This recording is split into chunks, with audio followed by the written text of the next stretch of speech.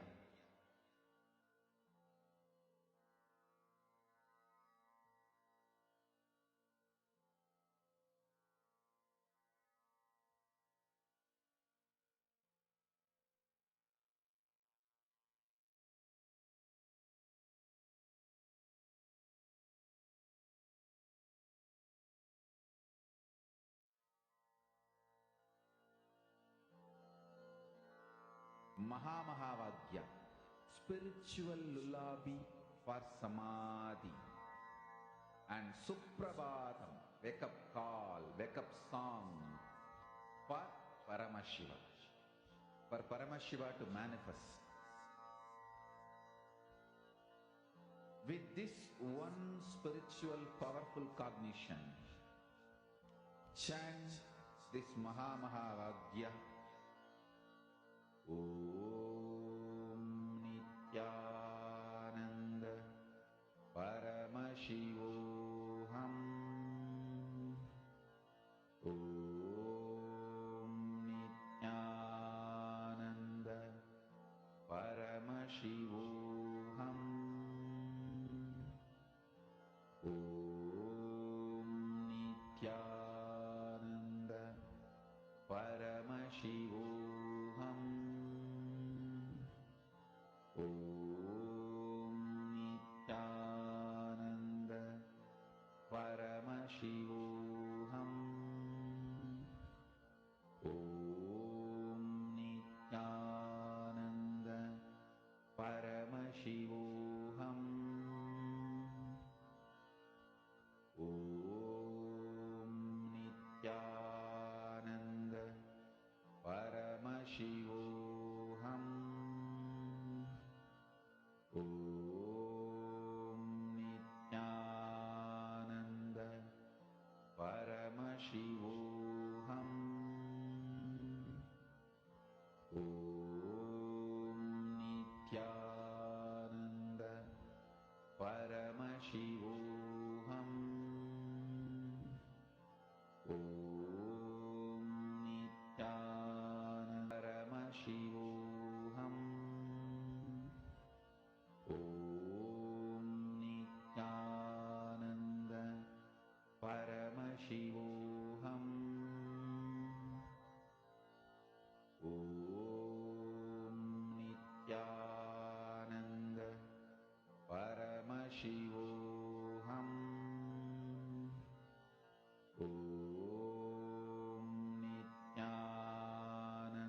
Now, I request all the participants, every one of you, to post what each of you are seeing as the answer for this.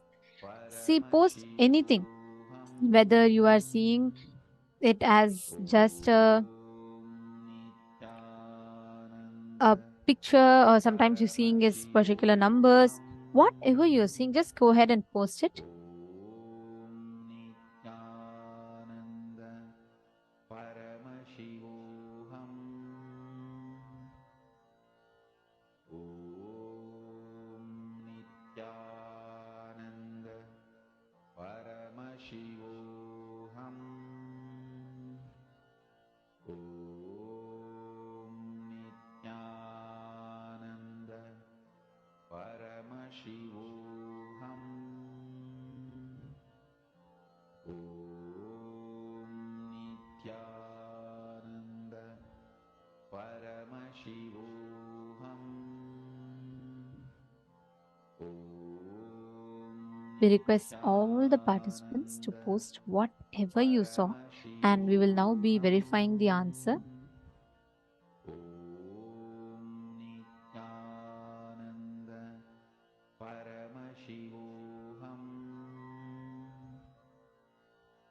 Om Nityananda Paramashivoham. So the answer for this place is Greenwich. This is a Greenwich village, which is in the southeast of London in England, and within the ceremonial country of Greater London. It is situated 5.5 miles, which is 8.9 kilometers east of the Charing Cross. Greenwich is notable for its maritime history and for giving its name to the Greenwich Meridian time, the longitude, the 0-degree longitude, and the GMT, the Greenwich Meridian time. So this is the Greenwich village. All of you can take a few minutes and verify your answers. Paramashivoham. Om Nityananda Paramashivoham. Om Nityananda Paramashivoham. Om Nityananda Paramashivoham. Om Nityananda Paramashivoham. Om Nityananda Paramashivoham. Om Nityananda Paramashivoham.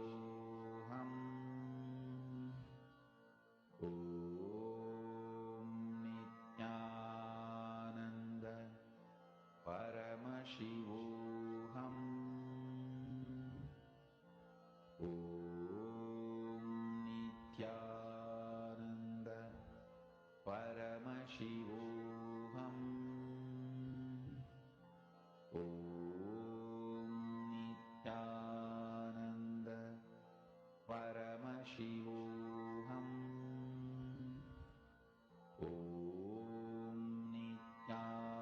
Nityananda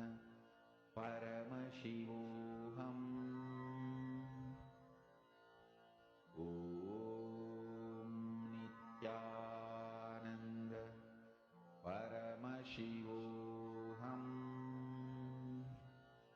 Om Nityananda Paramashivoham. Om Nityananda Paramashivoham.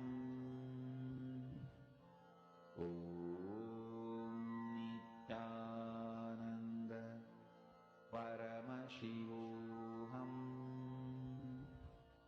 Om Nityananda Paramashivoham. Om Nityananda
Paramashivoham.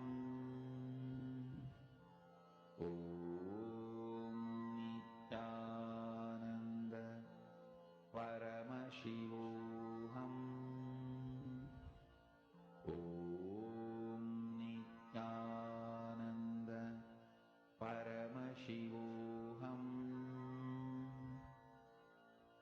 Om Nithyananda Paramashivoham. Om Nithyananda Paramashivoham. Om Nithyananda Paramashivoham. Om Nithyananda Paramashivoham. Om Nithyananda Paramashivoham. Om Nithyananda Paramashivoham.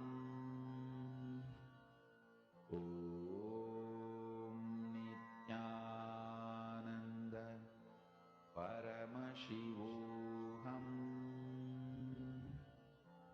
Om Nithyananda Paramashivoham. Om Nithyananda Paramashivoham. Om Nithyananda Paramashivoham. Om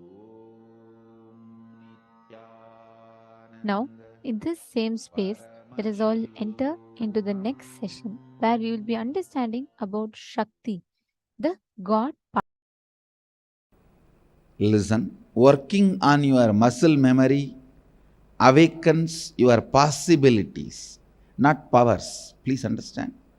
There is a difference between circus and magic. In the young age, you may not know the difference because both are shows. In circus, the possibilities of the human muscles and human body is awakened. They will bend, roll in an unimaginable way, which you literally can't imagine. Where the possibilities are awakened. That's one example. See, even living with less food or no food, or ability to eat whatever you want and digest, all these are not powers, they are only possibilities. They are only possibilities, not powers. You need to know the difference.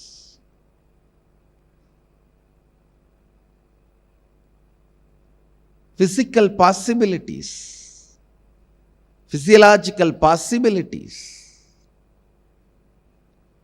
If you are able to sleep as long as you want, are able to be without sleep as long as you want, are able to sleep whenever you want and be without sleep whenever you don't want, all these are possibilities. All the memories recorded in your muscles, like your day-to-day activity, from brushing the teeth, taking bath. I have seen yogis who never brushed the teeth or took bath for years. You won't find not even one small smell around them. I literally lived around them. No 1, 2, 3. I have seen yogis. But even all this is only possibility, not power. Understand? Anything which you can directly express it by your own practice without the conscious intervention, without the need of the conscious energy entering into you, without the need of the enlightenment energy entering into you, is possibility. Whatever you do in the level of possibility, many circus people will be doing it. Guinness record holders will be doing it. That does not mean they become enlightened or they become spiritually aware of themselves or they have developed the spiritual cognition. No. They may not have, but it is not must. Understand? The spiritual possibilities need to be awakened. Spiritual possibilities need to be worked. Spiritual possibilities need to be strengthened. In the level of muscle memory, your ordinary possibilities are awakened. Same way, if you awaken the muscle memory and complete with all the unnecessary patterns and reprogram the way you want, you can jump unimaginable distance. You may be able to make your body heavy or light. All these are only possibilities.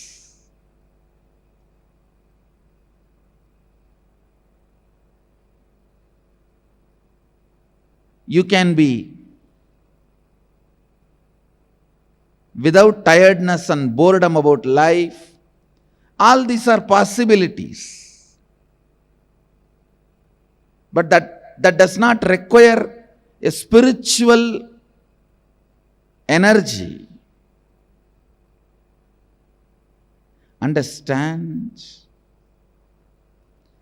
Awakening your muscle memory and completing with whatever patterns you don't need and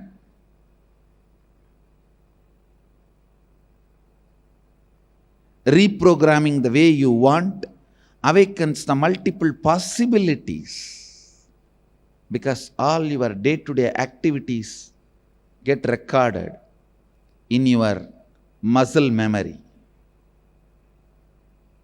All the knowledge, ideas, concepts required for you to run your day-to-day life gets recorded in your muscles.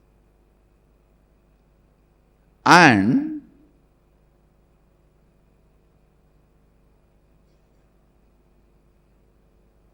all your cognitions, cognition means based on which you make decision. Cognition means based on which you make decisions. The cognition about yourself, cognition about the people around you, cognition about life, cognition about God, cognition about world, cognition about money, cognition, the basic cognitions, the root cognitions you carry is recorded in your biomemory. Understand?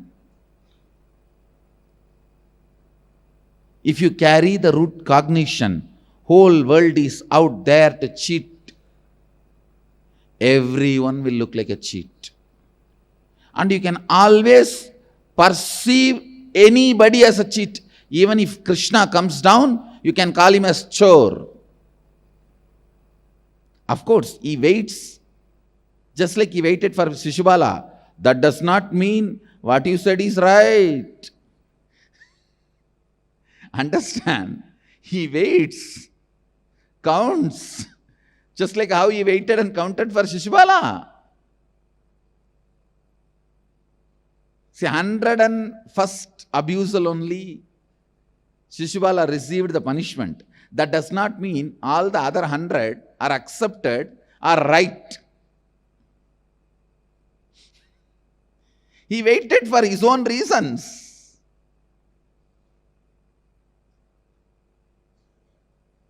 That does not mean Shishubala is successful. Shishubala is right.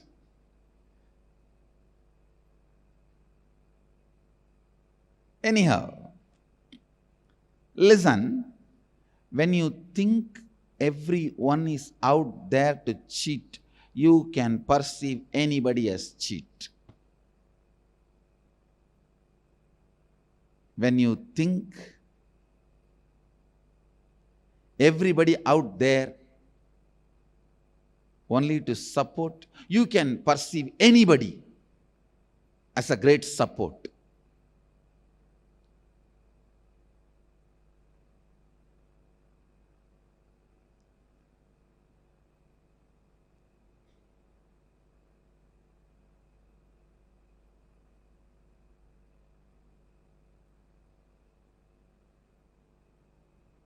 I tell you, the cognitions you carry,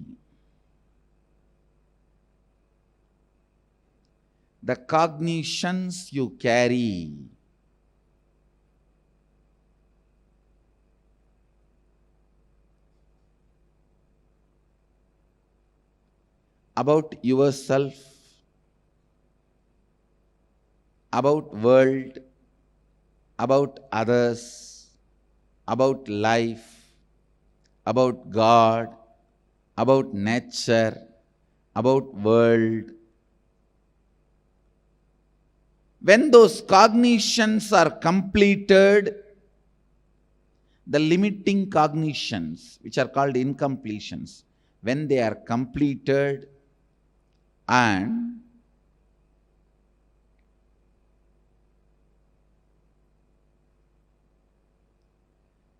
the powerful cognitions are awakened, that expresses powers. Understand?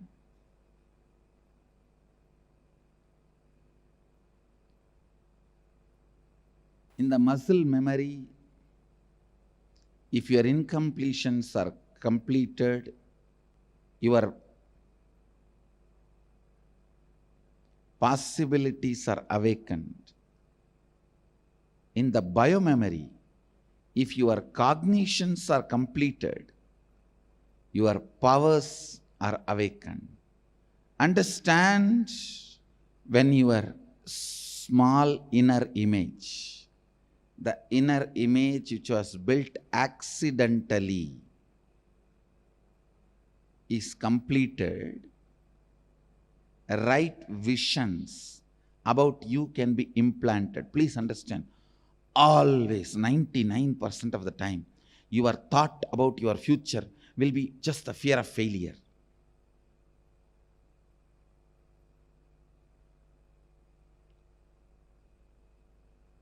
Your plan, your vision about the future should be celebrating what you want as reality. That is only going to infuse energy, intensity for you to run.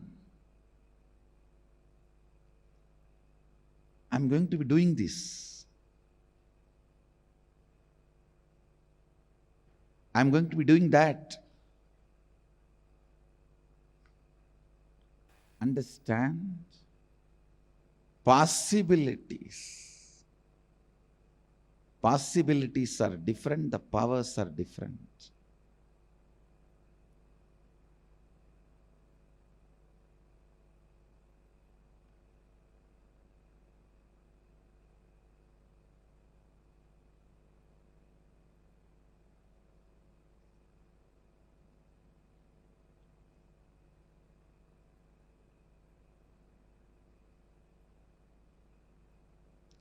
Your low self inner image will always make you think about your future only as failure. When you complete with your lower self inner image, you will start having a vision. Means you just know, I am living to make what I want into reality. Understand that. That only is going to inspire you, make you do what you want. That only is going to push you to make what you want as reality.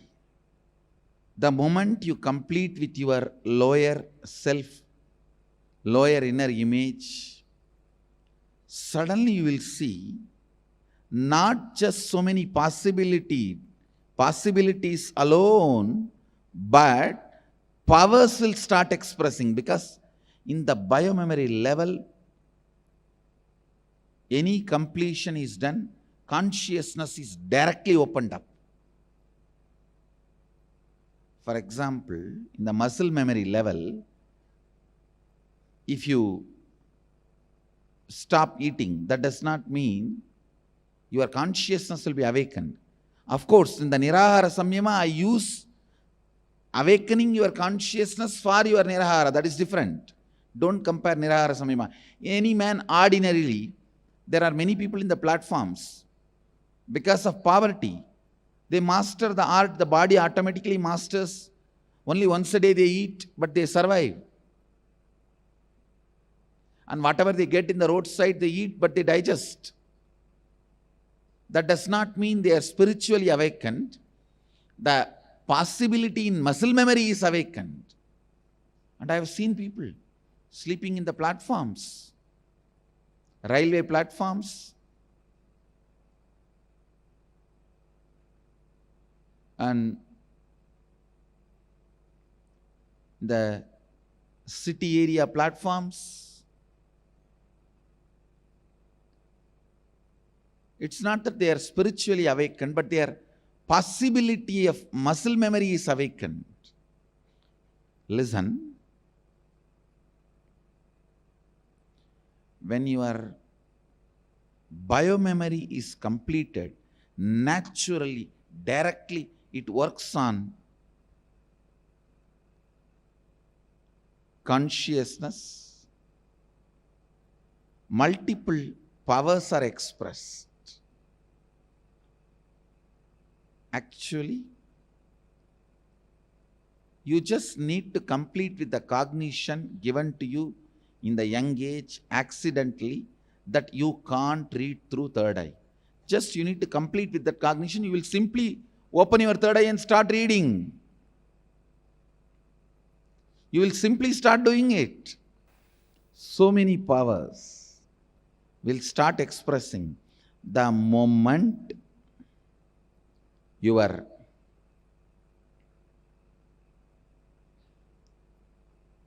biomemory is awakened. The moment the biomemory is inspired, the moment the biomemory's vision is inspired. But even awakening your biomemory awakens only your possibilities.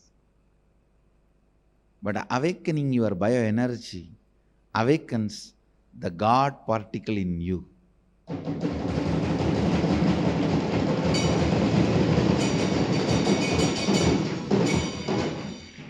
Nithyanandoham is all about the God particle in you. The way you wake up to you. The way the God particle wakes up to itself.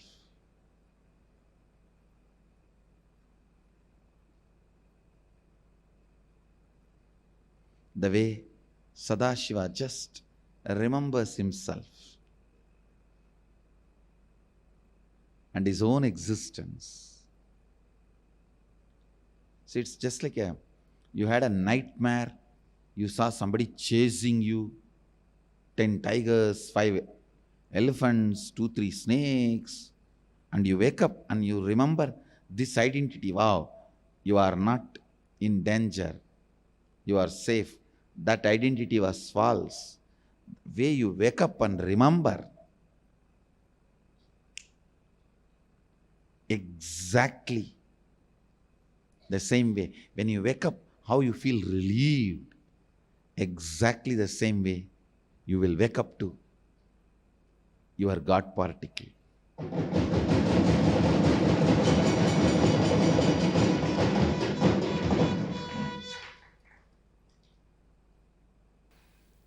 Understand, when you wake up to the God particle, you won't tolerate even your own shortcomings. You won't tolerate even your own inefficiency. You won't tolerate even your own incompletions. That is life.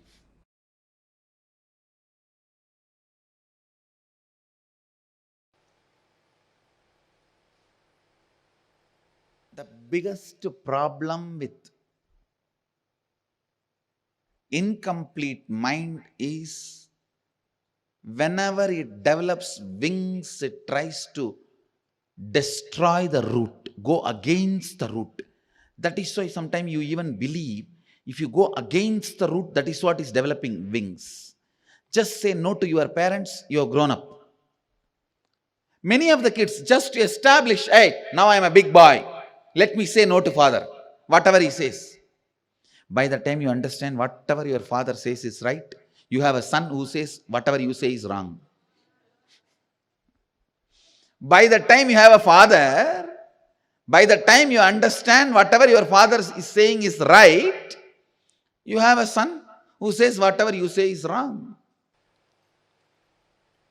From my own experience, if I have to give the essence of whatever I learnt from Arunagiri Yogeshwara, whatever I learnt from Arunagiri Yogeshwara, the essence is this: the more your mind raises, the more you will see everything in the form of solution. You will see everything is properly moving as it is supposed to be. The questions, doubt, everything will disappear. When your mind is becoming smaller and smaller, you will have more and more stupid questions. You will have more and more confusions and complications. Even if the solution is given, you will not be able to imbibe it, incorporate it, make it as part of you. You will continue to suffer with the same question like a rat. Understand? If you are finding the same solution for the same problem few hundred times in your life, you have small mind. That's the definition. If you are finding the more and more zigzag puzzles falling in place, the paradoxes, more and more paradoxes are falling in place, more and more the paradoxes settling in place, then you are expanding, you are growing. The essence master key shared in this verse is Sohamasmi Yosavasau Purusha Sohamasmi Tejo Yatteru Bangalyanadamandatte Vashyami Yosavasau Purusha Sohamasmi.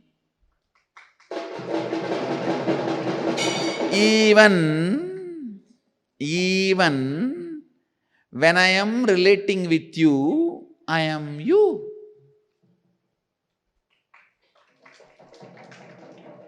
I may be having love towards you, I may be praying to you, sometime I may have even incompletion with you, I may even be fighting with you, I may even be negotiating with you, I may even be bargaining with you, I may even be getting trained by you, whatever may be. I just know I am you.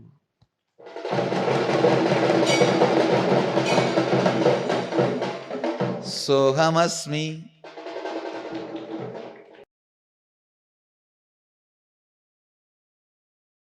Actually, once your bioenergy is awakened, God particle in you is awakened, doing completion will be so easy. Just by remembrance, completion will happen. Just by the decision I am completing, completion will happen. Completion will not be a spiritual practice, but it will be a spontaneous process. With awakened God particle, completion will become just a spontaneous decision. I am done, that's all.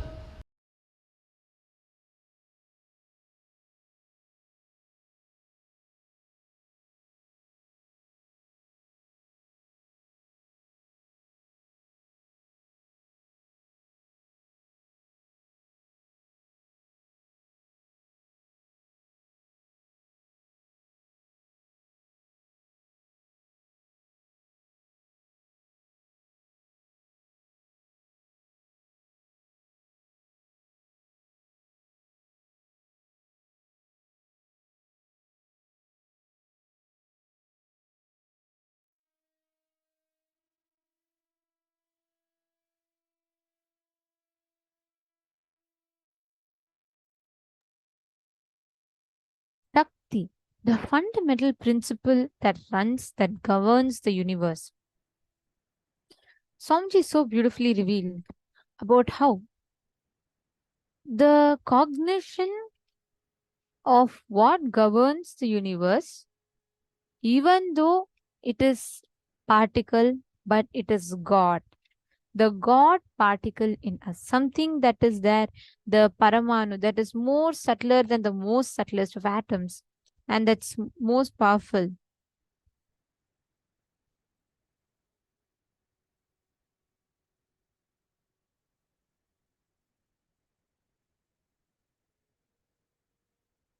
What is God particle? The basic unit of the I, the fundamental unit of Jiva, the unit of dimension, space, the unit of God, Shakti. All the three are one and the same. The unit that you use to measure yourself, the I, the unit of the space, the unit of God, all of them are one and the same. Awakening your biomemory awakens only possibilities, but awakening your bioenergy awakens the God particle in you. Swamiji beautifully says, right? It might be particle, but it is God.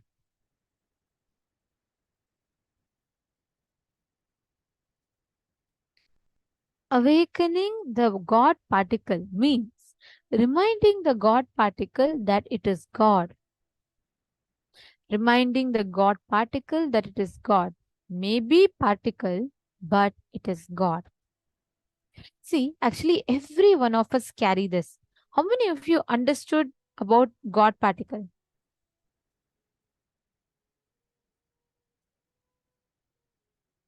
How many of you have understood about God particle? Can I request everyone to put in the chat?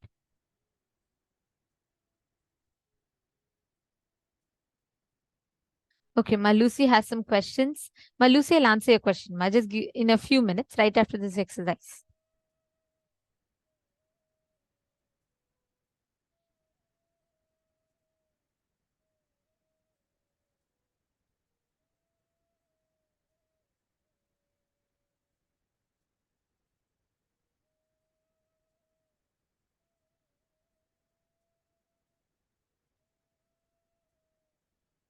Great.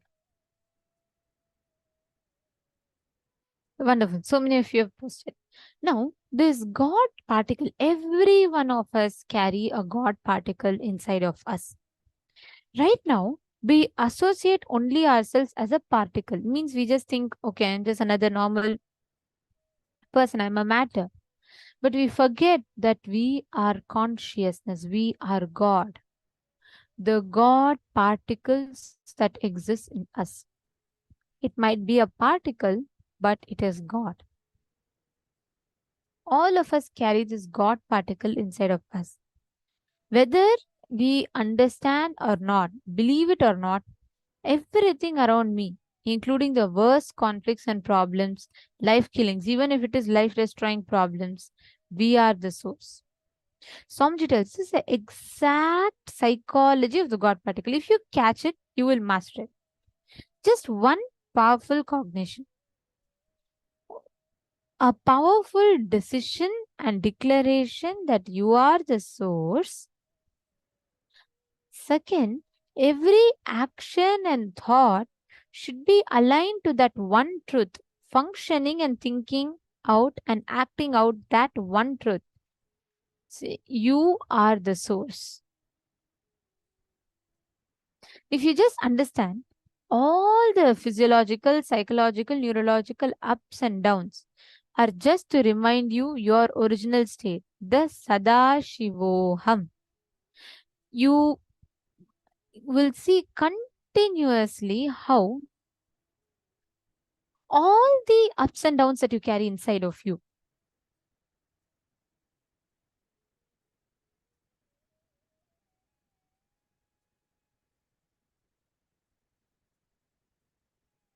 it might be physical, physiological, psychological, neurological ups and downs that you carry inside of you.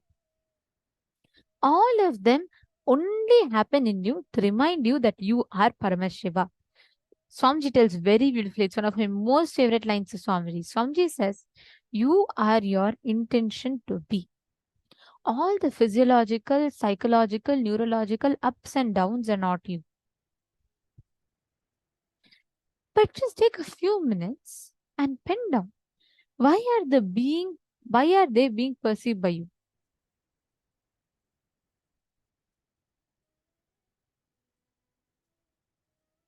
Pen down few of the ups and downs that you experience. Like for example, every few days once, you experience a lot of loneliness in you. You really go through a down. You go through a depression.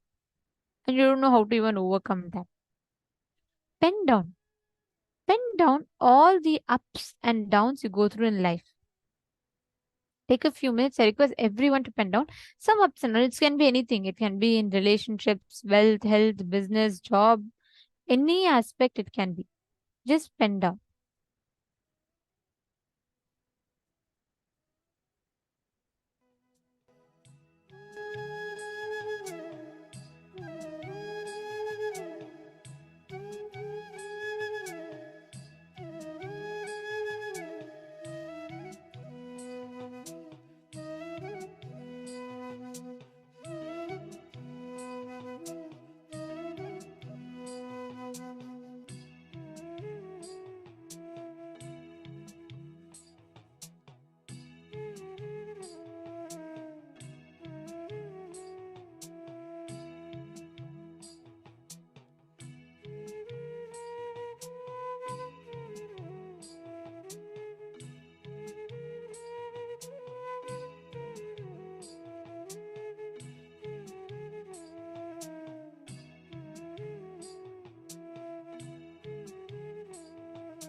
all the physiological, psychological, neurological ups and downs that you go through, they are not you.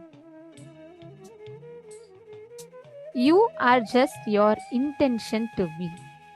Swamiji had so beautifully revealed this was just this one cognition. Understanding just this one cognition will have such profound impact in our inner space. The way we experience, the kind of shift that we have, it'll be just so beautiful. Understanding this one shift in our inner space. Every one of you that are sitting here, consciously decide and declare you are not going to let any physiological, psychological, neurological ups or downs that you go through define you. You are just your intention to be. This God particle is a unit of Paramashiva. And when you awaken that God particle in you, right? It has such a beautiful effect in you that your whole identity literally is rewritten completely. It is completely changed.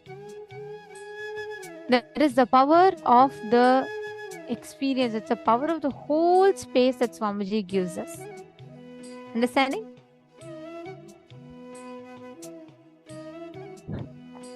All right. Now, I request all the participants, every one of you,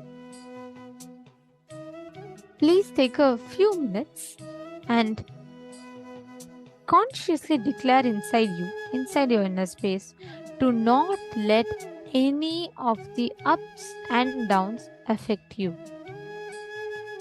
You're constantly going to bring yourself to the highest principle where you're not going to let any ups and downs from the outside affect you, what you are, what you're doing. Now, there's a very beautiful experience or the power that you manifest with this. When you are in that space, right, you manifest a space of sarvajñatva, all-knowingness. Listen very carefully, the space of all-knowingness, which means you will just be able to access any information that you want. Understand? You may have a particle in you, but that is God, the God particle. Whenever your bioenergy is awakened, you manifest powers. So whenever you're manifesting powers, you're working directly from your bioenergy level. Now, we're going to be manifesting a very beautiful power where I'm going to be projecting to you all different words from different languages. And you're going to be scanning and identifying the meaning of those languages.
is coming to you, whatever you're able to see, start typing it.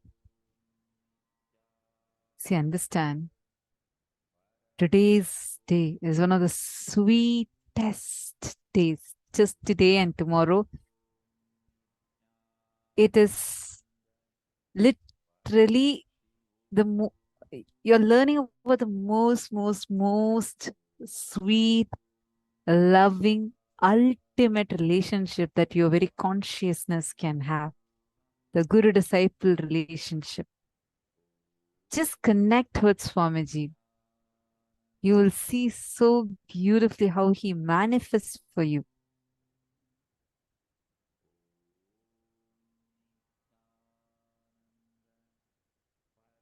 Masali Nyons is asking, I am Atma, the God particle. You need to discover your God particle by asking yourself this question. That is why in Kenopanishad, just like the second Upanishad in Hinduism, it says, Kene shetam patati preshetam manaha. It asks a question, not that who am I, but by whom am I? What is the source of me? Or see, even when you say, who am I? You're already coming to a conclusion that you exist. But in Kenopanishad, it's such a powerful Upanishad that asks the question, by whom am I? Kena prana pranava praiti yuktaha kene shetam vachamimam vadanti. It asks the question, by whom is this speech even being enabled? How come the thinking is even starting? Who is it thinking? And by whom is this thinking even being operated? So use this chance, when you have this beautiful question, use it as a chance, as an opportunity to delve deeper inside of you. Ma Lucy has asked, can being granted a boon by Shukra, Asura Guru, lead to accumulation of bad karma or negative life consequence on the self or others, since he doesn't judge morally our prayers? Or is there a cap or delayed manifestation placed upon each one of us so that we do not go over the disbalancing the karma quota? OMG. This is literally how you can see in this one question the impact that society has had upon us, that we think, wait, is there a cap in this? How can something be so good? Too good to be true, but it is true because it's happening today and I'm going to experience it. So is there a cap? Is there a catch? Like some small fine print somewhere hidden? Or is there a disclaimer that I'm missing to notice? Malusi, don't worry. There is no disclaimer. There is none of those things. Understand one thing. Paramashiva gives.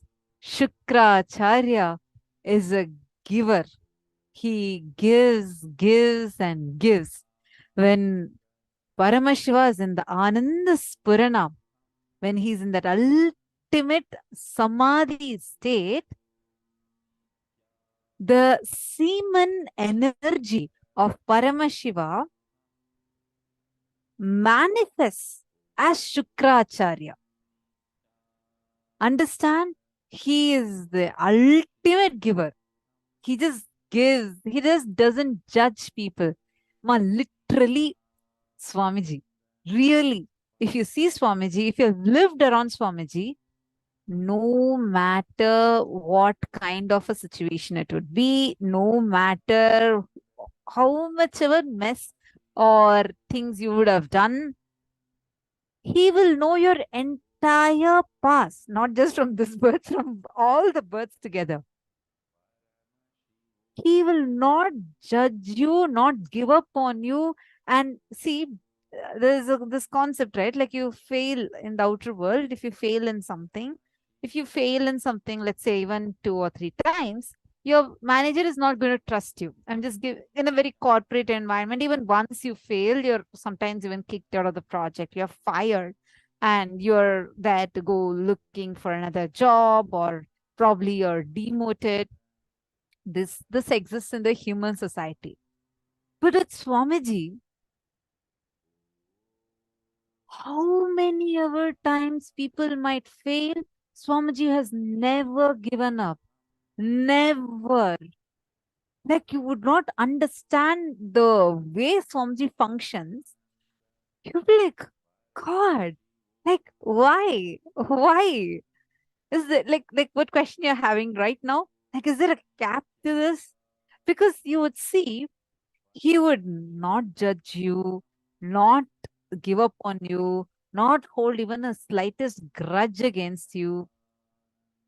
One of the once what happened, someone, a kid who joined Gurukul for a few days, and then she left Gurukul and she joined, like, she disconnected herself completely.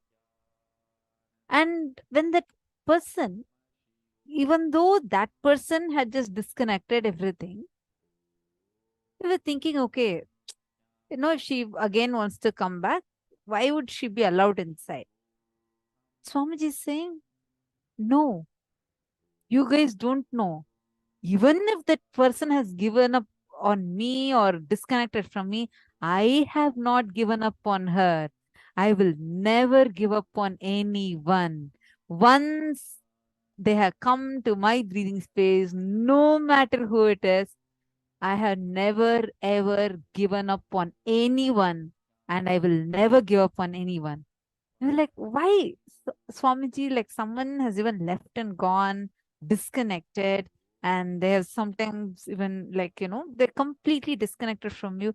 Why Swamiji does not even give up on them? Swamiji said so beautifully. Swamiji said, you guys are only seeing this few years past, but I know how many births together this being has taken just to reach my feet. And I will not let this being to lose even in this birth also. I was like, when I heard this Swamiji actually told one more person, I was really in tears. What a being! What a being! If you just see, when you see Swamiji as just avatar, we take all these things for granted. When you start even observing these things, you just, every time I remember Swamiji again and again and again, we just fall in love with the way he is. What a being! He does not give up at any level. At any level, he just does not give up. There is no cap to this. There's no disclaimer, footnote, hidden somewhere that you need to see the label 2-3 times to find that fine print put somewhere. No, there's no fine print. There's no footnote. There's no disclaimer. There's no cap, nothing. Understand, that is living with Paramashiva. Like, it's something beyond your logic. It's just magical. No matter what, he will do the tyaga for you. He will do the tyaga. And on top of doing the tyaga, he'll sacrifice so much for you. And whatever comes good out of it, he'll give that goodness also to you. You will get all the punya. On top of that, he'll even give the credit also to you. You'll be like, Swamiji, I clearly know you did this whole thing. And now you're gifting even the credit also to me, not just the result. Understand, if you live around Swamiji, you would very clearly know Shukracharya. We are thinking this one day in one darshan, you're getting the Shukra initiation. Living around Swamiji, you will experience it 24/7. in a much, much, much deeper level. Imagine and see, he doesn't even judge you. How can someone be like that? Like, not hold a grudge against you. Even you would have given up on yourself. You will be like, no, Swamiji, I think I've like utterly failed in this. I don't think I can even do this. This is like impossible for me. Swamiji will say, hey, you are Paramashiva.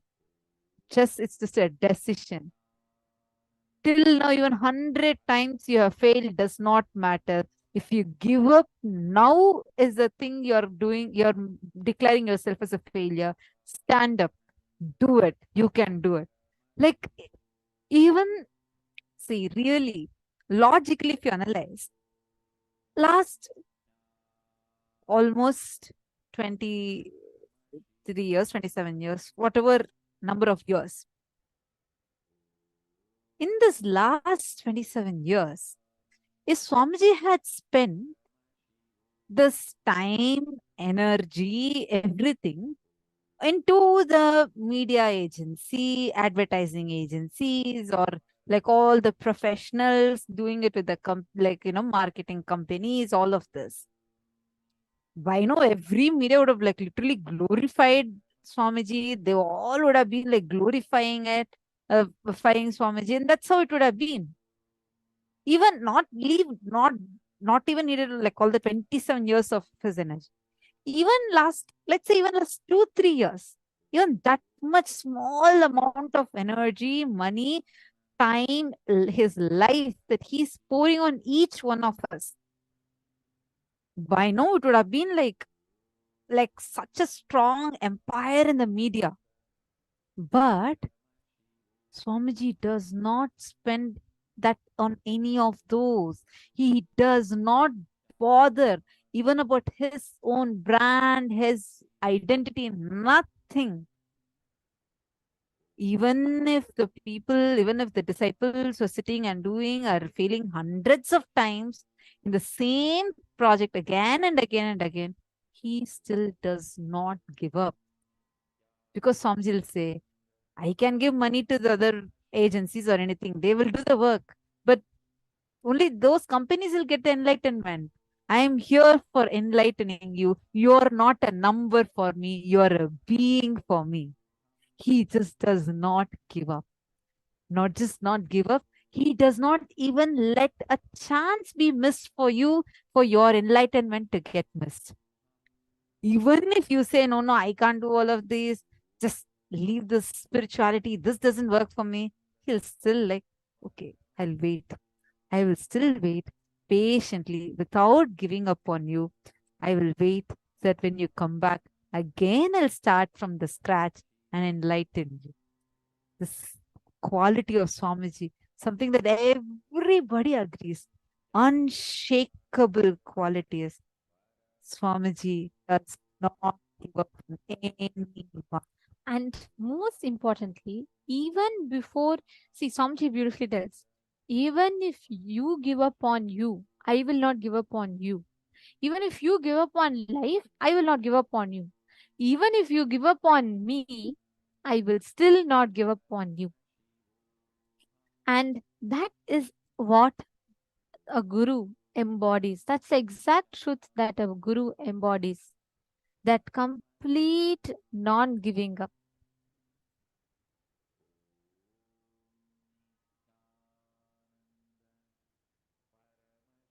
Are you understanding, Lucy?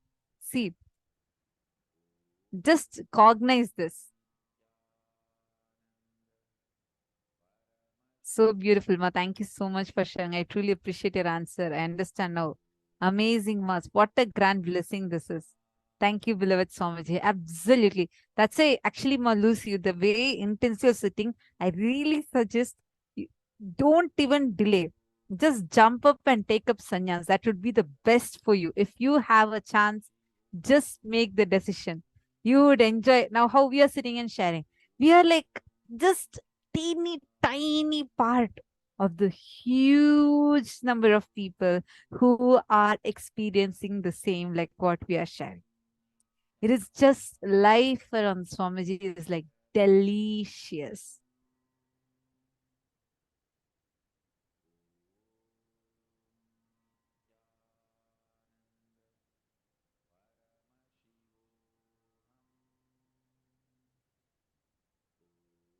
all of us will be able to experience this. See, today, whatever you're experiencing in Shukra initiation, see, Shukra initiation is such a beautiful space where you can be just you. Understand, being yourself has become like a nightmare in the current society. You just can't be yourself, right? You, even if you don't want, you're forced to put a particular mask saying this is, you see, okay, at least for politeness. I was seeing videos someone had posted saying that how like it was in on the social media. Someone had posted saying that how even if they are very depressed, everything, they need to put makeup on their face and draw a fake smile just so that they occur beautifully. I was like, oh my god, seriously? It's so difficult to even be you. Even if you're walking on the road without having to talk to people, you still need to wear a mask, like a mask of your identity. Understand, that is the way society is currently. But in Shukra Darshan, Swamiji gives all of us a great blessing to be unfiltered. Just be you. With a commitment to you, no matter what, you will not be judged. Even if you're asking the most morally, socially, really, really wrong boons, don't worry. Malusi, for addressing the very first part of your question, I just want to tell one thing to you. Do you think Paramashiva will bless you with something that will not be good for you? Never. He is the most compassionate, most compassionate. Whatever he gives is his Guru Prasada. Whatever he showers, even if you ask for something really bad, let's say it actually is going to cause a bad suffering for you. Even if he blesses that and simultaneously takes care of you. He will make what you want happen, and on the other side, he would also be protecting you. It's literally like even the worst thing, he'll just have you in his hug, protect you, and make sure whatever you want, you enjoy, you play with the delusion, but I'm still there protecting you. Just has simple integrity with Paramashiva Swamiji. That simple integrity with Swamiji is all that is needed.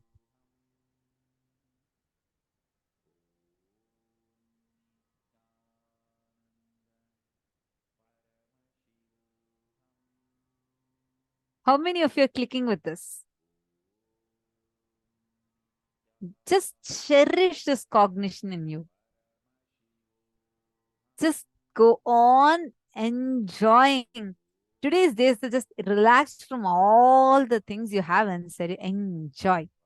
Enjoy the greatest, sweetest happening of Paramashiva who has come down in this physical form for each one of us. And today, opening himself up such that he's giving you even a commitment. No matter what you ask, I will not judge you. You will not be judged. Instead, I'll shower you with much, much more than what you ask for. Guru Tattva. This exact principle, what a Guru embodies, this exact Satya is called Guru Tattva. Swamiji beautifully tells how Tyaga is Guru Tattva. Guru Tattva is Tyaga, means Paramashiva does everything in all his forms. He does the creation, he does the sustenance, he does the rejuvenation, and all the other forms. But for liberation, he comes as Guru. For liberation, Paramashiva has to come in the embodied form as Guru. And only that can help, that can lead humanity to liberation. The principle, the tattva that Paramashiva represents as Guru is Tyaga. Tyaga is Guru Tattva and Guru Tattva is Tyaga. Swamiji has very beautifully spoken about this exact principle, actually, where Swamiji tells about the Tyaga. And Swamiji tells what is the exact thing that pushes Paramashiva to incarnate on planet Earth, and what exactly is the responsibility of Guru. Let us now listen to that revelation. The space which literally makes the Maya shiver and breaks, takes you from the perceptional reality to the real reality. That space is called Guru Tattva. Listen. Listen intensely.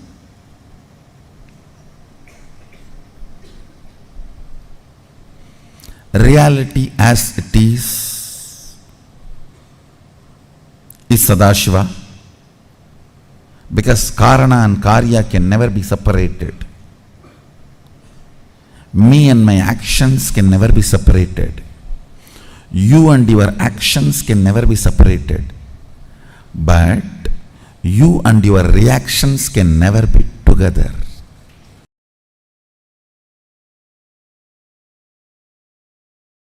See, in Hindu tradition,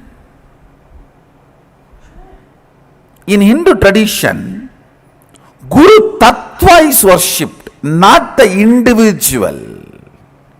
See, anybody who has achieved that space, who opened up to that space, that space of Guru Tattva is worshipped. You should know, very beautiful sloka from Agama. Once Devi and Mahadeva, Sadashiva and Adishakti, they both were sitting in Kailas. Suddenly Sadashiva bows down with folded hands with a tremendous respect. Devi asks, you are the Brahmanda, you are the Bhuvananda, you are the Nayaka, Lord of the universe. To whom are you bowing down? Sadashiva says, I am bowing down to Guru Tattva, on which I am constantly meditating. I reside. Guru Tattva is much more than God in Hinduism. Then he delivers the whole Guru Gita. The whole Guru Gita is delivered to him, delivered to Devi by Sadashiva with this start. This is the way he starts. Devi asks the question, to whom are you bowing down? You are the Lord of the universe. Then he explains about the Guru Tattva and Guru Gita. There he very clearly explains. I think it is around 500 slokas. I'll give you just 3 points. 1. The individual person is not worshipped. I am only the shell for that Guru Tattva. The principle is worshipped. That is why this throne. That's why these jewels. All these are for this principle, for the responsibility I am doing. If you see me in the courtyard, actually the moment I finish the session and go out, first thing I'll do, I'll remove all this and throw it away. It's not that I want all this and wearing. These are all the respect, reverence given to this Tattva, given to this principle, Guru Tattva. And Sadashiva says one more thing. Devi asks, if I see Guru and God both at a time, to whom should I bow down first? He says Guru, because even if the God leaves, Guru will bring the God back to you. And when you are bowing down to Guru, even if the God leaves, Guru will bring the God back to you. But even God cannot bring Guru back to you. Understand? Even God cannot bring Guru back to you. Guru Tattva is worshipped.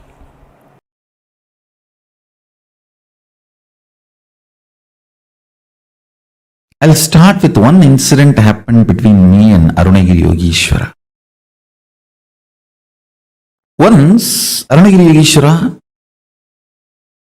my guru, gave me an instruction. And then he asked, will you do it? I was shocked. Please understand. I used to use all my resistance, fighting, using all the bad words, everything with other gurus. Like Yogananda Puri, Vibhudananda Puri, Annamalai Swamigal, even with Ram Suratkumar little, but never ever resisted Arunagiri Yogeshwara. It was such pure, intense, passionate, loving, beautiful relationship. Never I resisted him, or never I uttered a word or even had a thought against him or against his words. So I was shocked. I felt, what did I do? Even he had a doubt and he has to ask me, will you do it? I immediately folded my hands and said, you are God. You are Shiva. How can I not do what you say? He laughed and said, no. If I am God, you are also God. In the powerful cognition of Guru is God, that same cognition applies. You are also God. In that God, you don't need to listen to the God. You are one, in oneness. Only if you know I am the Guru who is going to make you experience God, you need to listen to me. Understand? I was shocked the way he made me understand. He said, if I am God, you are also God. That's ultimate reality. That's a powerful cognition. From that powerful cognition, you don't need to listen to me. We both are in one and the same, in oneness. If you have the powerful cognition, I am the Guru who is going to make you experience God, you need to listen to me. He said that is the powerful cognition you need to have. With that powerful cognition, Guru is God, you may not need to listen because you are also God. The most powerful cognition is God is Guru, not Guru is God. Understand? God is Guru to make you realize you are God. Only then you need to listen to him. Only then you will achieve enlightenment.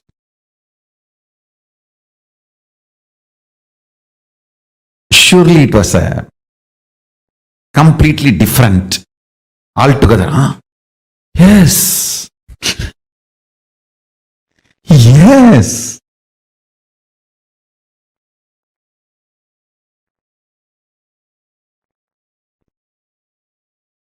What he said is right.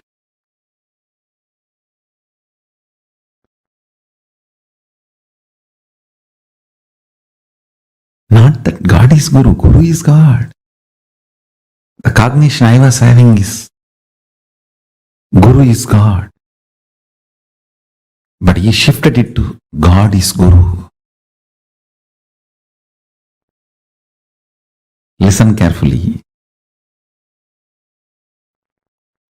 Guru Tattva makes you realize real God.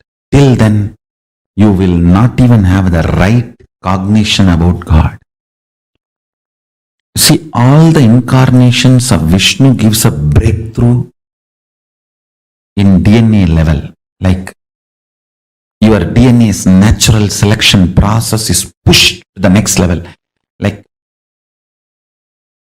amoeba takes a jump and becomes a fish. Fish takes a jump and moves to tortoise. Tortoise takes a jump and moves to pig. Pig takes a jump and moves to animal man. This big pushes the natural selection process is given a breakthrough by Vishnu's incarnation. Conscious decision process is given breakthrough by Shiva's incarnations. Understand? Great incarnations of Mahadeva, like Kalabhairava, Veerabhadra, Munishwara, Durvasa, all those beings give great conscious breakthroughs. Now we are in a position, the best evolved DNA and best evolved consciousness, the Chit Jata Granthi, the body and consciousness we have is the best possible form. We need to have the next breakthrough, the ultimate breakthrough.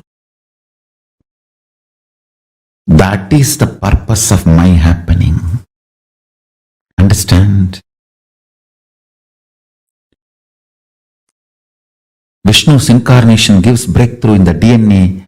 Shiva's incarnation gives breakthrough in consciousness. Guru gives breakthrough in both. When Paramashiva happens as a guru, he gives a breakthrough in both levels.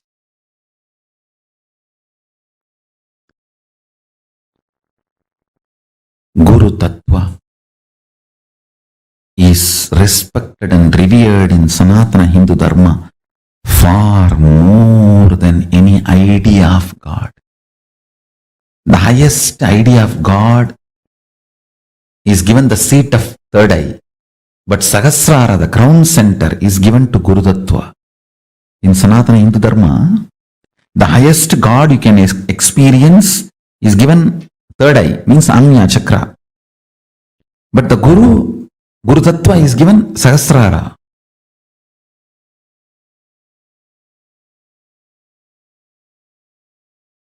Listen. With tremendous compassion, deep love, I will reveal this truth. All words, teachings, philosophies, principles are only to lead you to, connect you to, inspire you to be with embodied Guru.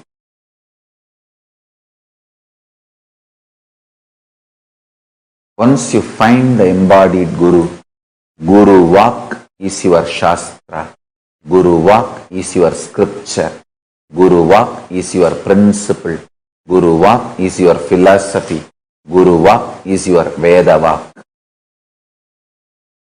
Understand?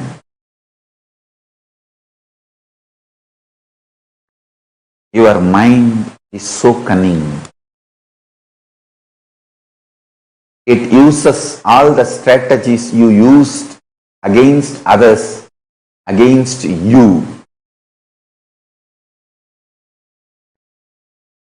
One of the most beautiful things happened in me is I can't relate even with me without Arunagiri Yogeshwara being within me.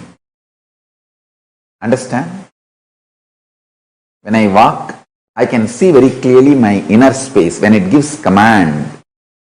It is only that Arunagiri Yogeshwara giving command to walk as he used to walk, as he is walking.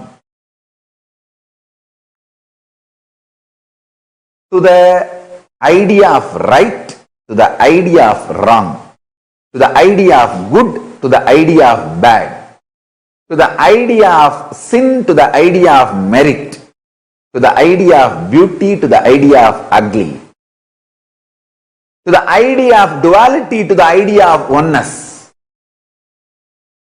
Anything I cannot relate with it without the embodied Guru's existence in me.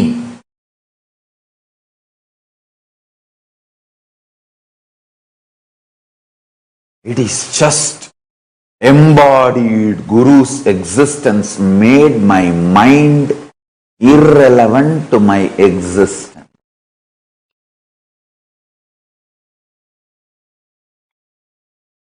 So the delusion becomes irrelevant. Maya, Trubhava, delusion is irrelevant to me and to my existence.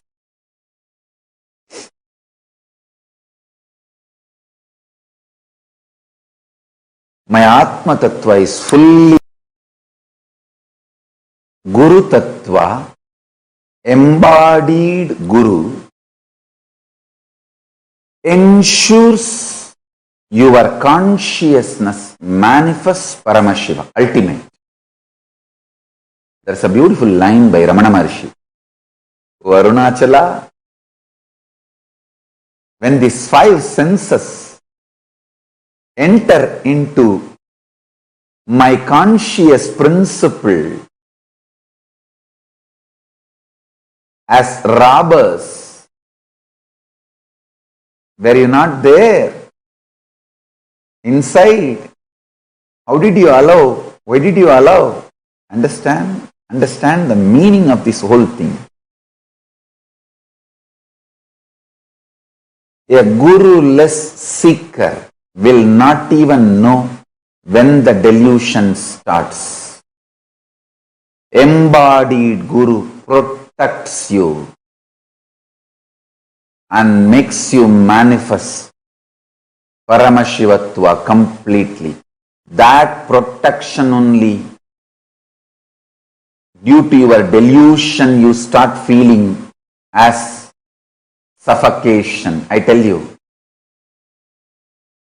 this angry young man concept which you have with your parents, the teenage kids tantrum,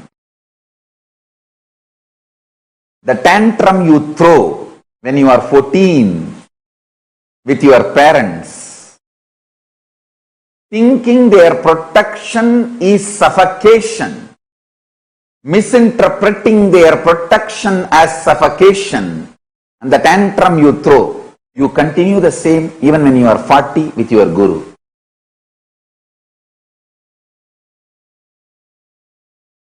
Falling in love with your higher personality, Guru. I can see very clearly, whoever is in love with me, they are in love with integrity. Integrity is so smooth for them. When there is no love, you use every methodology to either believe integrity is not possible or cheat that you are already integrated without living it. Understand? The scale to measure whether you are integrated or not, you will manifest Sadashivatva, me. You will manifest the powers I am manifesting. You will manifest everything. Understand? Love, becoming, listening, or integrity is what I call literally living enlightenment. Because I have so much love, I can supply. If love is the raw material, I can supply enough raw material for you. You just need to convert that into listening and integrity. When you waste the raw material only, I say, all right, stop the supply now.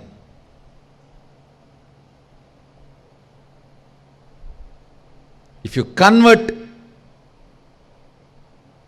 my love into listening and integrity, I'll give you unending supply because I'm ocean. When I fell in love with Arunagiri Yogeshwara, the first thing happened is integrity to him. Means the space of listening. space of listening and integrity is one and the same. I decided to listen to him with my whole being.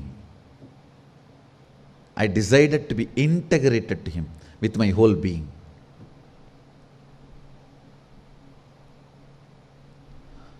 Falling in love can either make you decide to possess and squeeze and suck and exploit him, or it can make you decide to be integrated and listen to him. Both can be done. Both can happen. That will only decide whether you are going to be Rudrakanya or court dancer.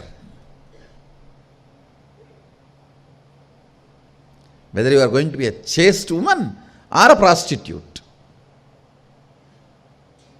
Chaste woman, when she falls in love, decides to be listening and integrated. A prostitute only plans to exploit, suck and possess and fleece. Whether it's money or power or whatever.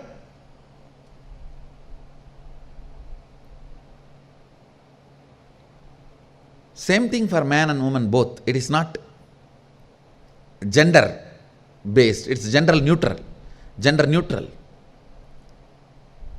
A real disciple, man, when he falls in love, he decides to listen and integrate it. Or he plans cunningly how to keep everything under the control and have my share of power, everything in my hand.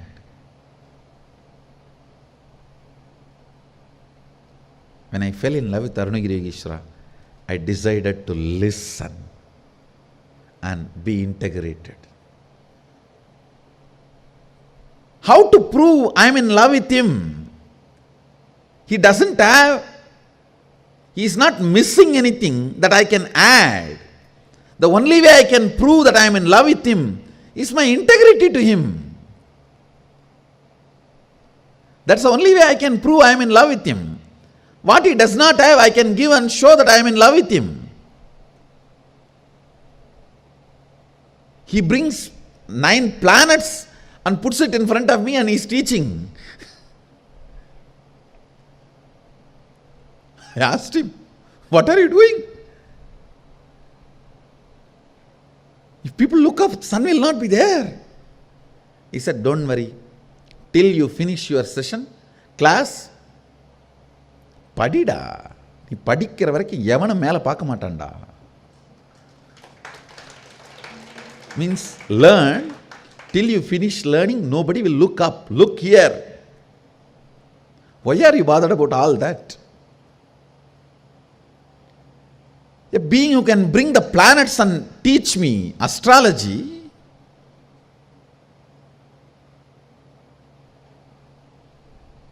what can I give him?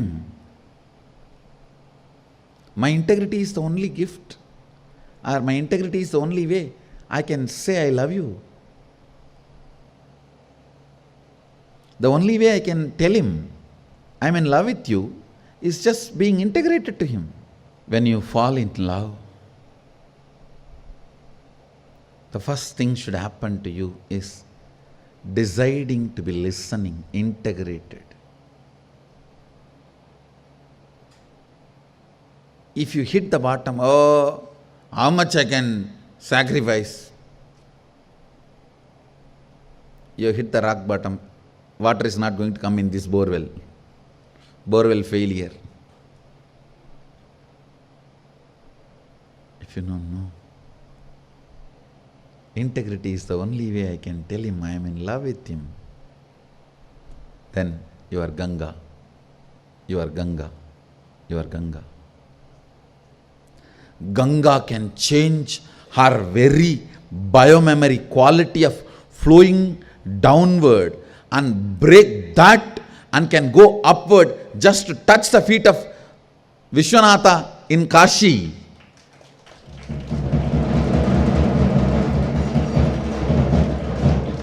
Taking Uttaravagini means taking a turn towards north.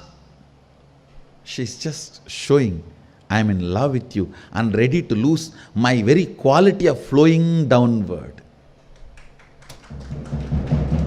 So the very identity of water is flowing downward, but I am ready to give up even that to tell you I am in love with you.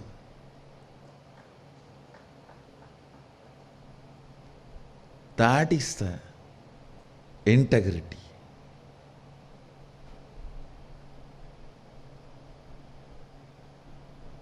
Uttaravagini. She turned towards north just to tell Sadashiva, I am in love with you. Integrity is the expression of love. Integrity is the experience of love. Integrity is personification of listening. Understand, only when I am in love with you, I made you love me.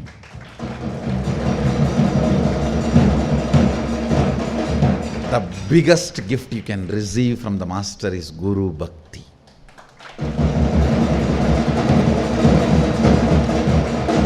Love towards the Master. Everything else can just follow you. If you just pick up that one gift, Guru Bhakti. When I know the love is coming out as integrity, I will only empower the supply chain with more and more love, with more and more joy. Because I know now, it's only becoming integrity, it's only becoming listening, it's only becoming enlightenment. Come on, give more, supply more. Sanctioned, approved. If it comes out as arrogance, possessiveness, abusing, becoming power center, all that stupidity, then all right, why to destroy that fellow? Stop the supply chain, divert it. This is the secret of my love. Use it for listening and integrity, you will be showered. Abuse it for anything. Not only the supply chain will be stopped, whatever was given also will be taken away. So even the past will become a faded memory. It will no more be part of your cognition. It will be remote memory. After all, past, present, future is in my hand.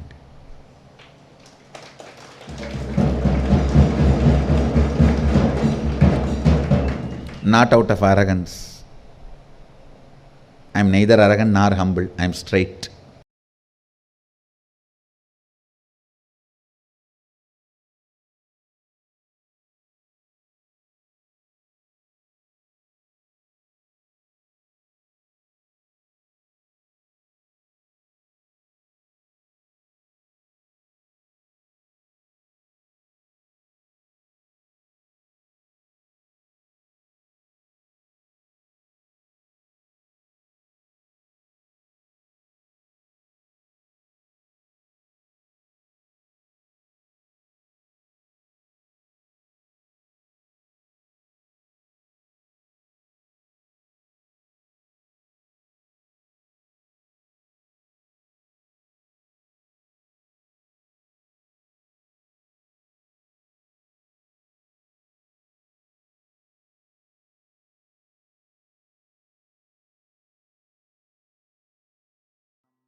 The one verse that Swamiji said, when God and Guru both come in front, whom will you bow down first to?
Yaga is a Guru Tattva. And that one line that Swamiji said literally summed up the essence of Guru Tattva for us. How? When God Himself descends in front of us, how do we receive Him?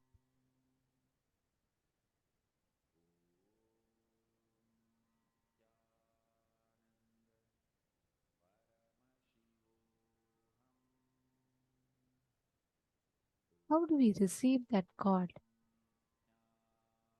Bowing down to the Guru, because Guru pointed you to the God. This powerful incident that Swamiji explained, right, from his life.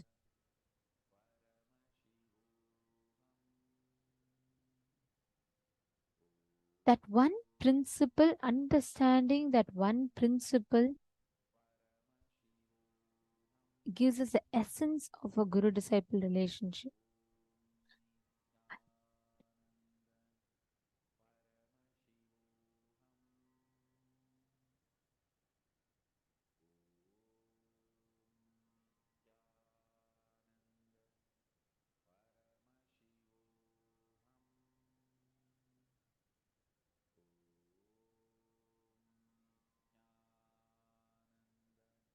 How can Paramashiva himself have guru?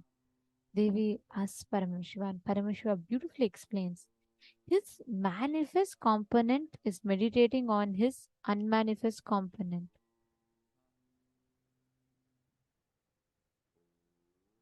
His manifest component is meditating on his unmanifest component. The manifest component of God is Guru. The unmanifest component of Guru is God.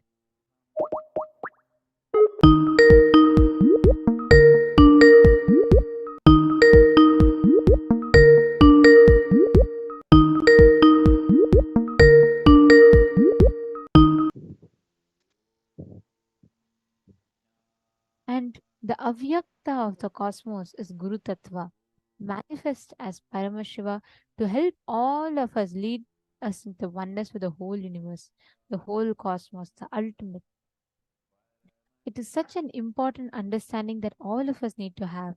The unmanifest which guides us to the manifest. The form that guides us to the formlessness is Guru. The formless that guides us to the form is God. This is such a beautiful statement. Just meditating on that avyakta component, the unmanifest component, which is God, manifesting into the manifest component is Guru. This literally is the essence of how a Guru comes down and how he leads all of us to that ultimate. There's a very powerful meditation that Swamiji has given from the Shiva Sutras, which will help us understand this exact experience for us to have, which will help us experience this exact same truth, Satya. We are going to be, all of us are going to be entering into that exact meditation process now. And I request all the participants to sincerely sit and do this exact beautiful meditation that Swamiji has revealed. Please sit straight. And this is a very, very beautiful meditation process. And I request all the participants to enjoy doing this process.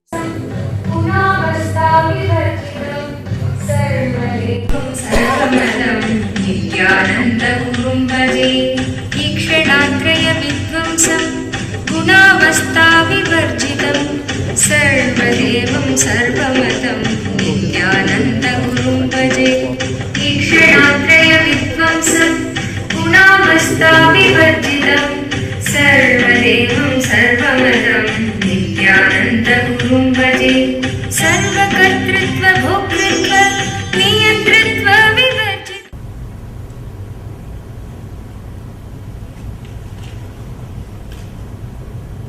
Before entering into the sutra, just few understandings, few words about the scripture, Shiva Sutra.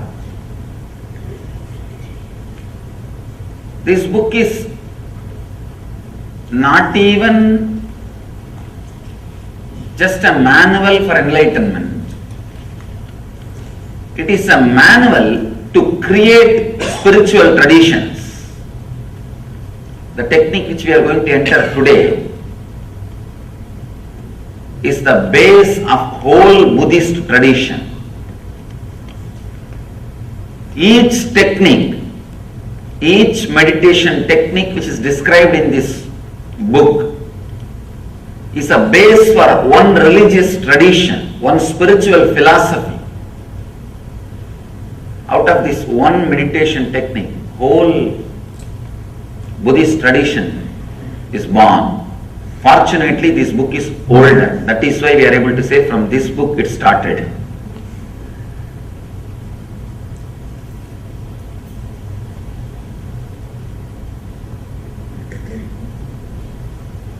People ask me, how can you keep Buddha also along with gods? Because Buddha did not accept Vedic gods. If you read deeply, Buddha never said there is no God or God does not exist. Whenever he was asked the question, he just avoided, just not to waste the time. Because whenever you say yes or no, you have enough arguments. People come and ask me, Swami, is there God? Atheism with a decent, cultured, responsible is straight path to enlightenment.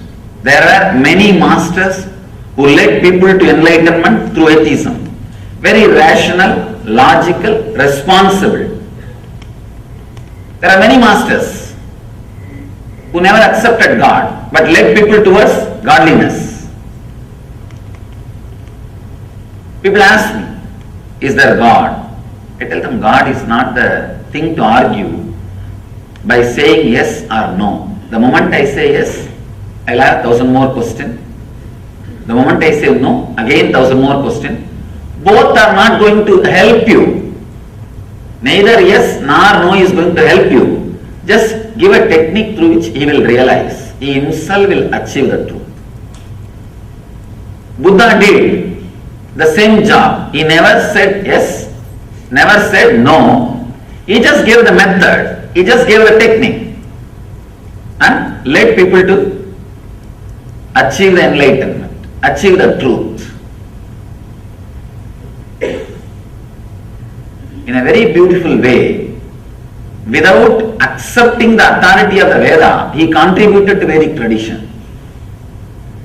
See, there will always be 50% of the people saying no for everything. See, when you say no, it feels very juicy. Saying no is really very juicy. That is why, kids, why do you think constantly kids say no for anything and everything? Because it gives them the feeling that they are grown up now. Only when you say no, you feel you have freedom. There is something called positive freedom. Freedom of acceptance and saying yes, the ultimate freedom. But unfortunately, neither we are taught about it nor we experienced it. I can tell you actually, this moment you can liberate yourself. All you need to do is accept you as you are in the outer world and the inner world. Suddenly you will see you are unclutched. You are clutched by only one thread, non-acceptance. Sutre Maniganaiva, Krishna says, I am the thread running through the whole existence. There is one thread in you which is running through the whole suffering of your life, non-acceptance. Just like a Lord is the thread, Krishna is the thread running, connecting the whole existence. Your non-acceptance is the thread running and connecting your whole sufferings. What you call as samsara roga, bhava roga, suffering of disease. This one moment, a simple acceptance. People ask me, I am not able to accept that I am not able to accept me, Swamiji. I tell them, alright, at least accept that you are not able to accept you. That's all. Even that is an acceptance. Even that acceptance can suddenly unclutch you. There is no need for thought flowing in you. There were one group of people who are very simple, who are able to straight away connect and accept and realize the truth. For that group, the Vedic tradition was helping. But slowly, unfortunately, a kind of a negative wave or negative group started developing because the spiritual techniques and the transmission of the spiritual enlightenment was not happening at one point. Transmission of enlightenment was not happening. So the antagonistic crowd, the crowd which started saying no to everything. If you say no logically, there won't be any problem. Saying no, just, I don't want, just for the sake of feeling strong. For that group, there is nobody to guide them. It is not that just because they have gone astray, they can be dropped or they can be completely thrown out. No. Somebody has to take care of them. So then divine descends as Buddha, who gathers all the dropouts, gathers all the people who say or saying constantly no. He also gathered all of them and said, yes, he played the same tune. He played the same tune, but I can say among the masters, Buddha is the master who contributed maximum number of enlightened beings to the planet Earth. Maximum number of enlightened beings are contributed to planet Earth from the Buddhist tradition. Directly from Buddha. When he was alive, fortunately he was in the body for more than, you can say 80 years. And he became enlightened around 40. 40 years enlightened public mission. He created at least 10,000 enlightened beings. I think even now it's a achievement. I don't think anybody else has done much more than that. He contributed so much without directly saying yes or no to the question whether God exists or not. He straightaway gave the technique, and that technique is from this sutra. This is the sutra which forms the core, center of the Buddhist tradition.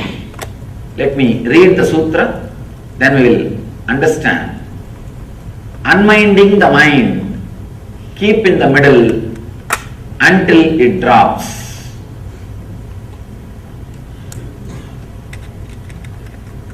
A very big problem with Shiva Sutras is it is too simple. It is too simple. Only an integrated person will be able to use these techniques. These are like a fire.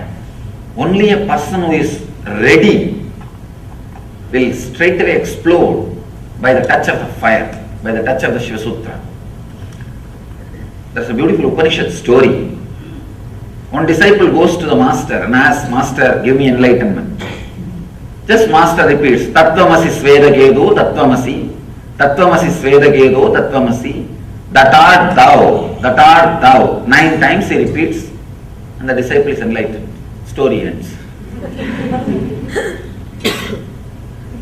Not 9 times, I don't know how many times I have to repeat.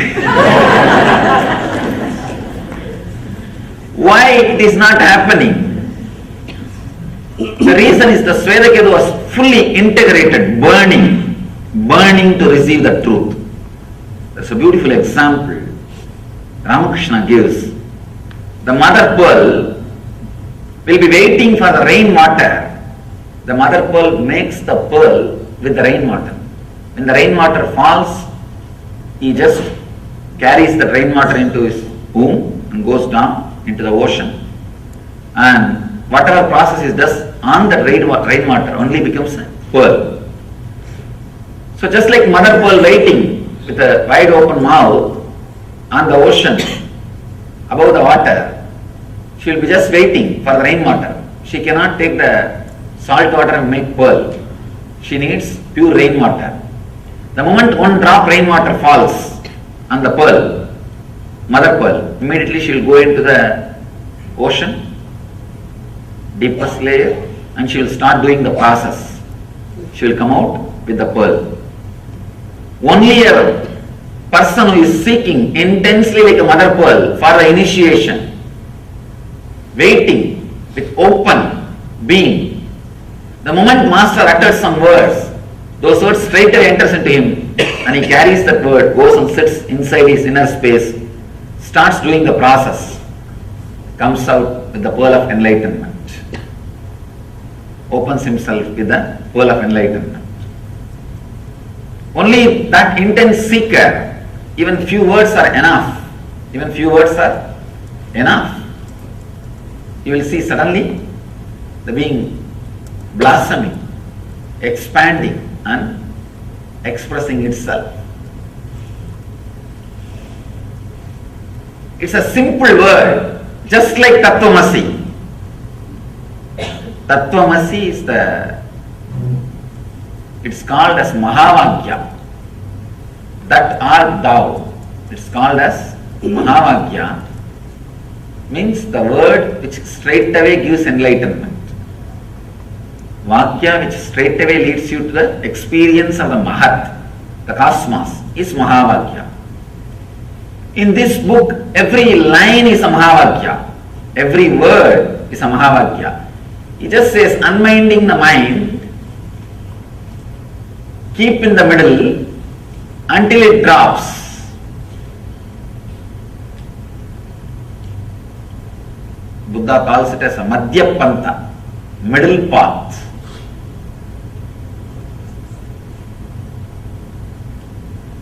Let's first understand how our life flows. Either it flows based on the greed, non-acceptance of your present state, non-acceptance of your present state, that becomes a driving force and starts moving. That's called rajas.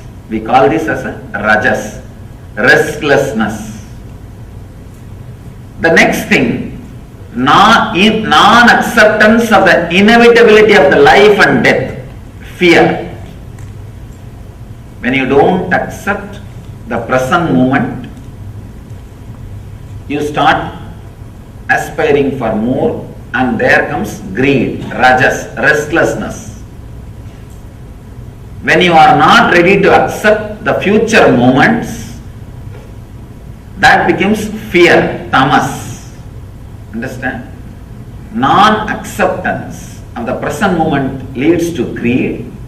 Non-acceptance of the future moments which may come leads to fear. When we can't understand, when we are not ready to relate with the inevitability of the life, you need to understand that word inevitability in a very deep way. That's a beautiful commentator, Bhashya, Swami Lakshman Ju. He was the one Swami whom I really wanted to meet, but he passed away. Just to meet him, I walked more than 9 months, but by the time I reached the place, I heard the news he passed away. He was the one great soul. I always repent by not taking the right decision at right time. Whoever I wanted to meet in my wandering journey, I never missed.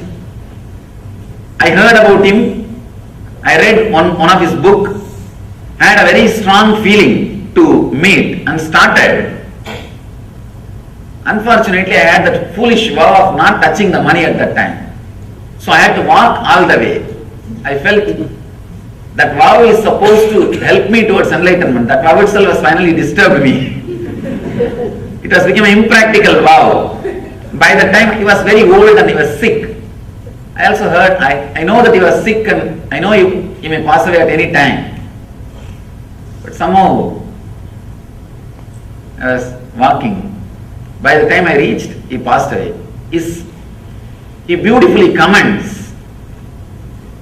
I wanted to remind and give the credit for this great treasure which is shared with the world, and offer my gratitude. That's the reason I remembered him now.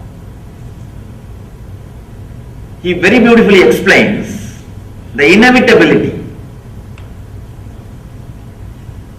For example, now I am sitting here and you are sitting here.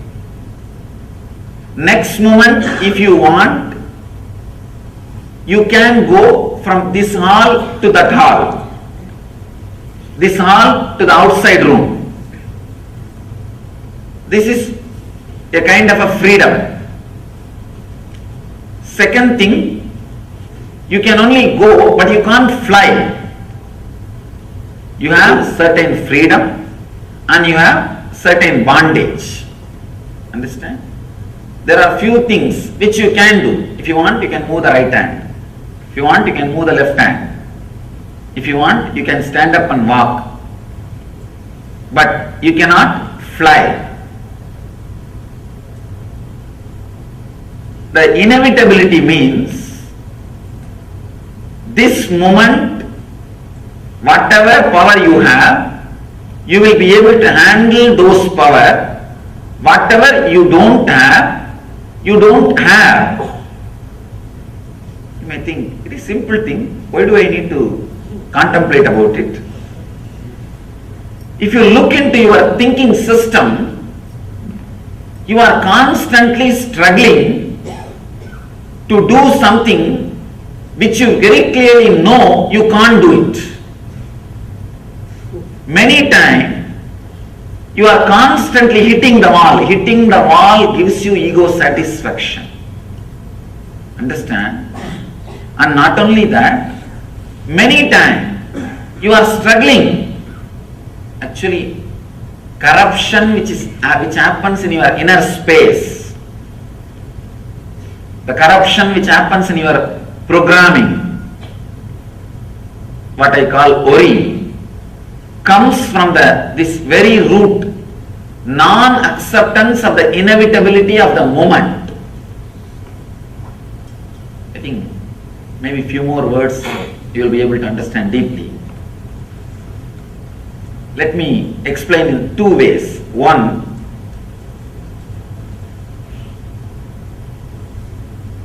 now, next moment if you want, you can go out or you can stand or you can be here. But this moment you are already here. So this moment, what is inevitable. It is there. You can't avoid.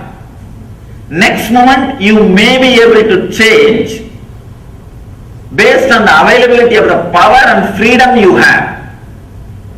That also in a very restricted way. There is a beautiful example from Ramakrishna that will throw more deeper and clear light on this concept. Actually, this inevitability concept, this truth, can straightaway lead to psychological revolution in you. That is why it's very subtle, very subtle. But if you can put your attention and understand every line I am trying to express, another difficulty is I read his books in Sanskrit and my internal expression, the whole thing happens in Sanskrit. I have to translate the whole thing into English. That is where the difficulty comes, and moreover the English does not have such a rich words. To tell you honestly, English is a beautiful word for outer science, not for inner science. English is not the word to transmit the science of enlightenment, to transmit the technical things of enlightenment.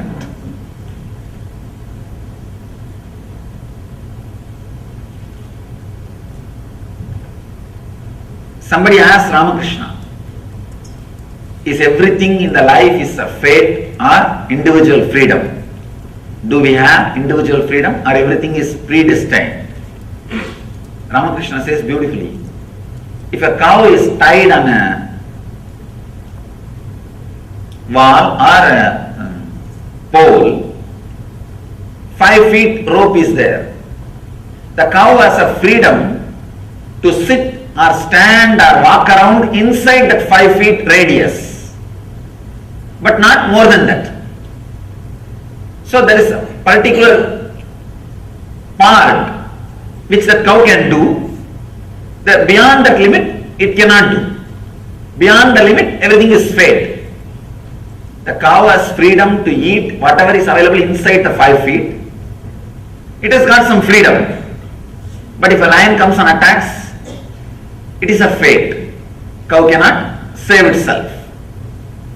If the cow behaves properly, with that freedom, the owner may extend the rope.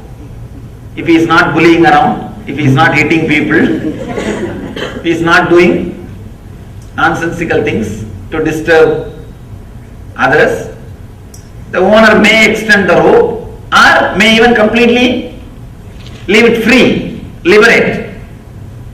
So the freedom, the individual freedom or fate, predestined, comes based on our lifestyle.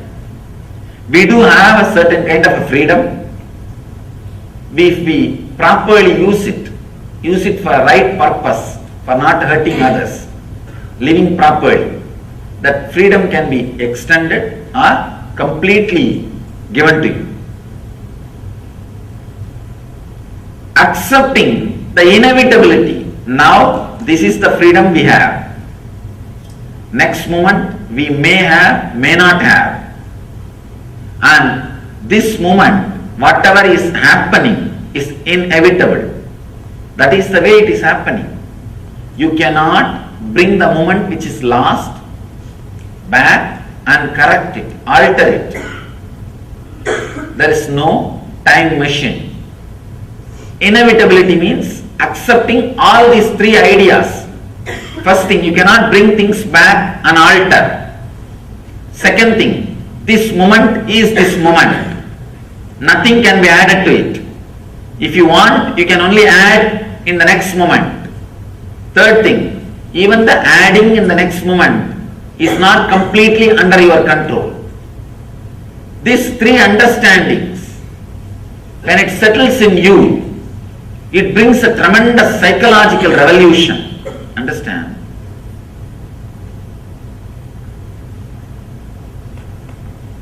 The basic thing needed for enlightenment is psychological revolution. Clarity about the self, world and God.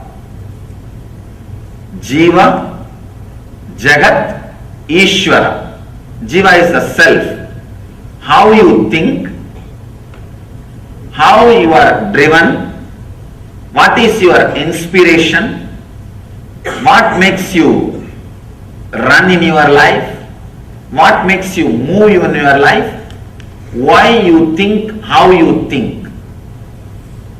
This understanding is Jiva. Then Jagat, how the clarity which happened in me or the desires and fears I feel in me, how I am going to connect it with the world. If I have some desires, how am I going to get it from the world? If I have some fears, how am I going to avoid it? Avoid those things being forced upon me by the world. That relationship is Jagat. Ishvara means the source for both. The source for individual self and the world is the Ishvara. Achieving that source, all these three is what is called enlightenment. First, having clear understanding about Jiva, why you think, how you think. This clarity will give you the experience about Jiva. Then, how to connect with the world through your fear or through your greed. Achieving what you want to achieve or keeping away from what you don't want. This is the realization about the Jagat. world. The third, Ishvara, which is the source of these two, experiencing it. Actually, it's a very subtle truth, but very strong truth.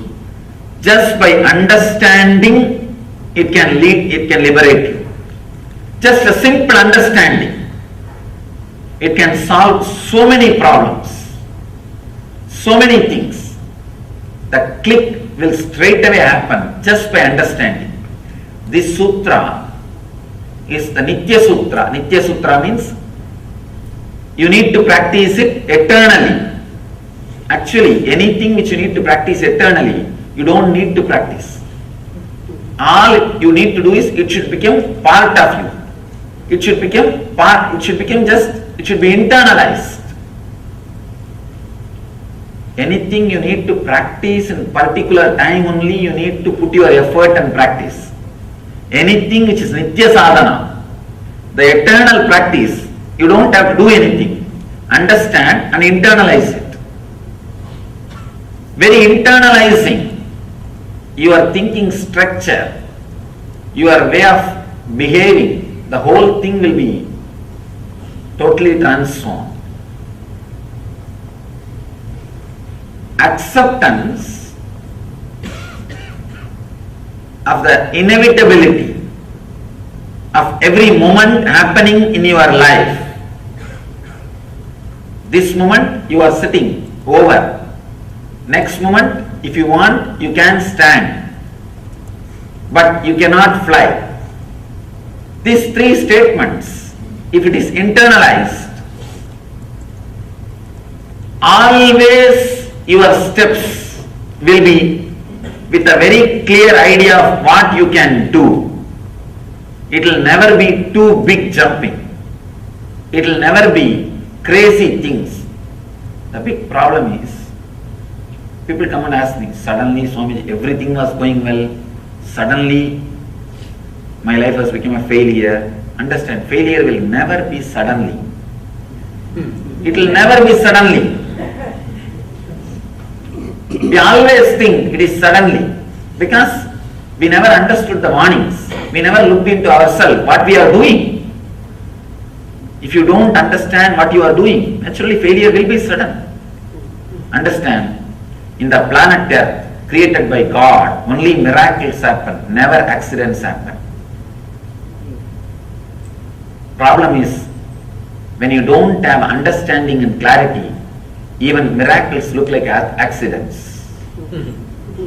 Miracles and accidents, actually both are same, which is not understandable by logic, which is not definable by your logic. Based on how you face it, you call it as a miracle or accident. If the same thing happens to your neighbor, it is considered as accident. If it happens to you, it is a miracle. That's all, nothing else. How you face it, how you face it, how you see it.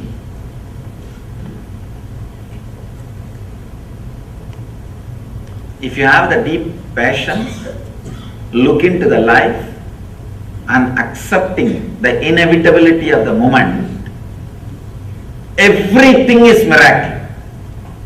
You are still breathing, still your heart is beating, still you are alive. It's a miracle. Why should you be alive? What right you have? People tell me, Swamiji, that is my birthright. I tell them, birth itself is not your right. Where is the question of birthright? If we look with acceptance, the life with a little relaxed understanding, you will see everything is miracle. If you look with a restlessness, irritation, non-acceptance, everything is an accident. Everything is an accident. Your husband will look like an accident happened in your life. Your kids will look like biggest accidents happened in your life. And your house will look the worst accident happened in your life. Everything will look like a big accidents happened in your life. Actually, All you need is a simple psychological revolution happening inside your system. Just this one idea. Acceptance and realizing the inevitability of the moment. See, inevitability of the moment you don't need to accept. Whether you accept or not, it is going to be that way, that's all. If you are intelligent enough, enjoy. Otherwise, it's okay, that's all. There is nothing else. You cannot do anything about it. Whether life is an accident or miracle depends on you. That is why the Upanishad says the person who is initiated, the initiated person, for him whole world is heaven. Amritasya, immortal heaven. The person is uninitiated. See, understand the word initiation. It means not that doing some ceremony or ritual. Initiation means the click happening in you. When a master expresses the truth, the realization, if the click happens in you, if suddenly you feel, oh God, right, what he says is right. I was always thinking this. He put it in the right way. If you feel, whatever I am speaking, always you thought about it, but I am verbalizing it. I am properly putting it in word. Initiation has happened. That is the scale, whether initiation has happened or not. If the initiation happens, the whole world is heaven. If the initiation is not happening, then the whole world is hell. All you need to understand is this two quality. When you do not accept this moment, starts the greed. When you do not accept the moments which may come, there starts fear. Out of greed, the quality of rajas gets added into your system. Out of fear, the quality of tamas gets added into your system. All you need to understand, the more and more time you spend in the middle path means accepting the inevitability and accepting your present moment, accepting you as you are now, understanding the inevitability of the life which may happen in you, happen for you. When you have these two understanding, that is what we call sattva, means relaxed, restful middle path. Neither you are driven by the non-acceptance of the present moment, nor you are driven by the non-acceptance of the future moments. Non-acceptance of the present moment and future moment are the root of rajas and tamas, restlessness and fear, restlessness and inertia. This simple understanding, this psychological revolution, actually the moment initiation happens in you, every word which comes out of the master rings bell in your heart, and that becomes a strong, clear programming in you. Programming your life based on the Vedic knowledge. Even the Vedic knowledge seems to be too small word. The right word is the true knowledge. Actually, Vedic knowledge is true knowledge. But in course of time, people have started thinking Vedic knowledge is something like a branding. No. All of us need to understand the word Veda. Veda means the knowledge which comes out of your inner space when you are unclutched. When you are unclutched and relaxed, whatever research and development happens automatically inside you without you contributing or you interfering. That is Veda. If you just keep quiet, Veda will happen in you. That's all is the basic truth. When you unclutch and rest in a silence, relax in silence. A strong visualizations without verbalizations will happen in you. Those truths are only called Vedas. That's a beautiful description about who is Rishi in Sanskrit. Mantra drashta is Rishi. Understand? Not the person who heard the mantra, but the person who sees the mantra. Mantra drashta. Drashta means who sees. Means the whole knowledge or truth will happen in you as a visualization, not as a verbalization. When you drop from verbalization, unclutch from verbalization, mantra drashta will happen. Now we are all only listening the mantra. Means like a sound, either from outside or from inside. It comes out only as a verbalization. Then you are not Rishi. Relax.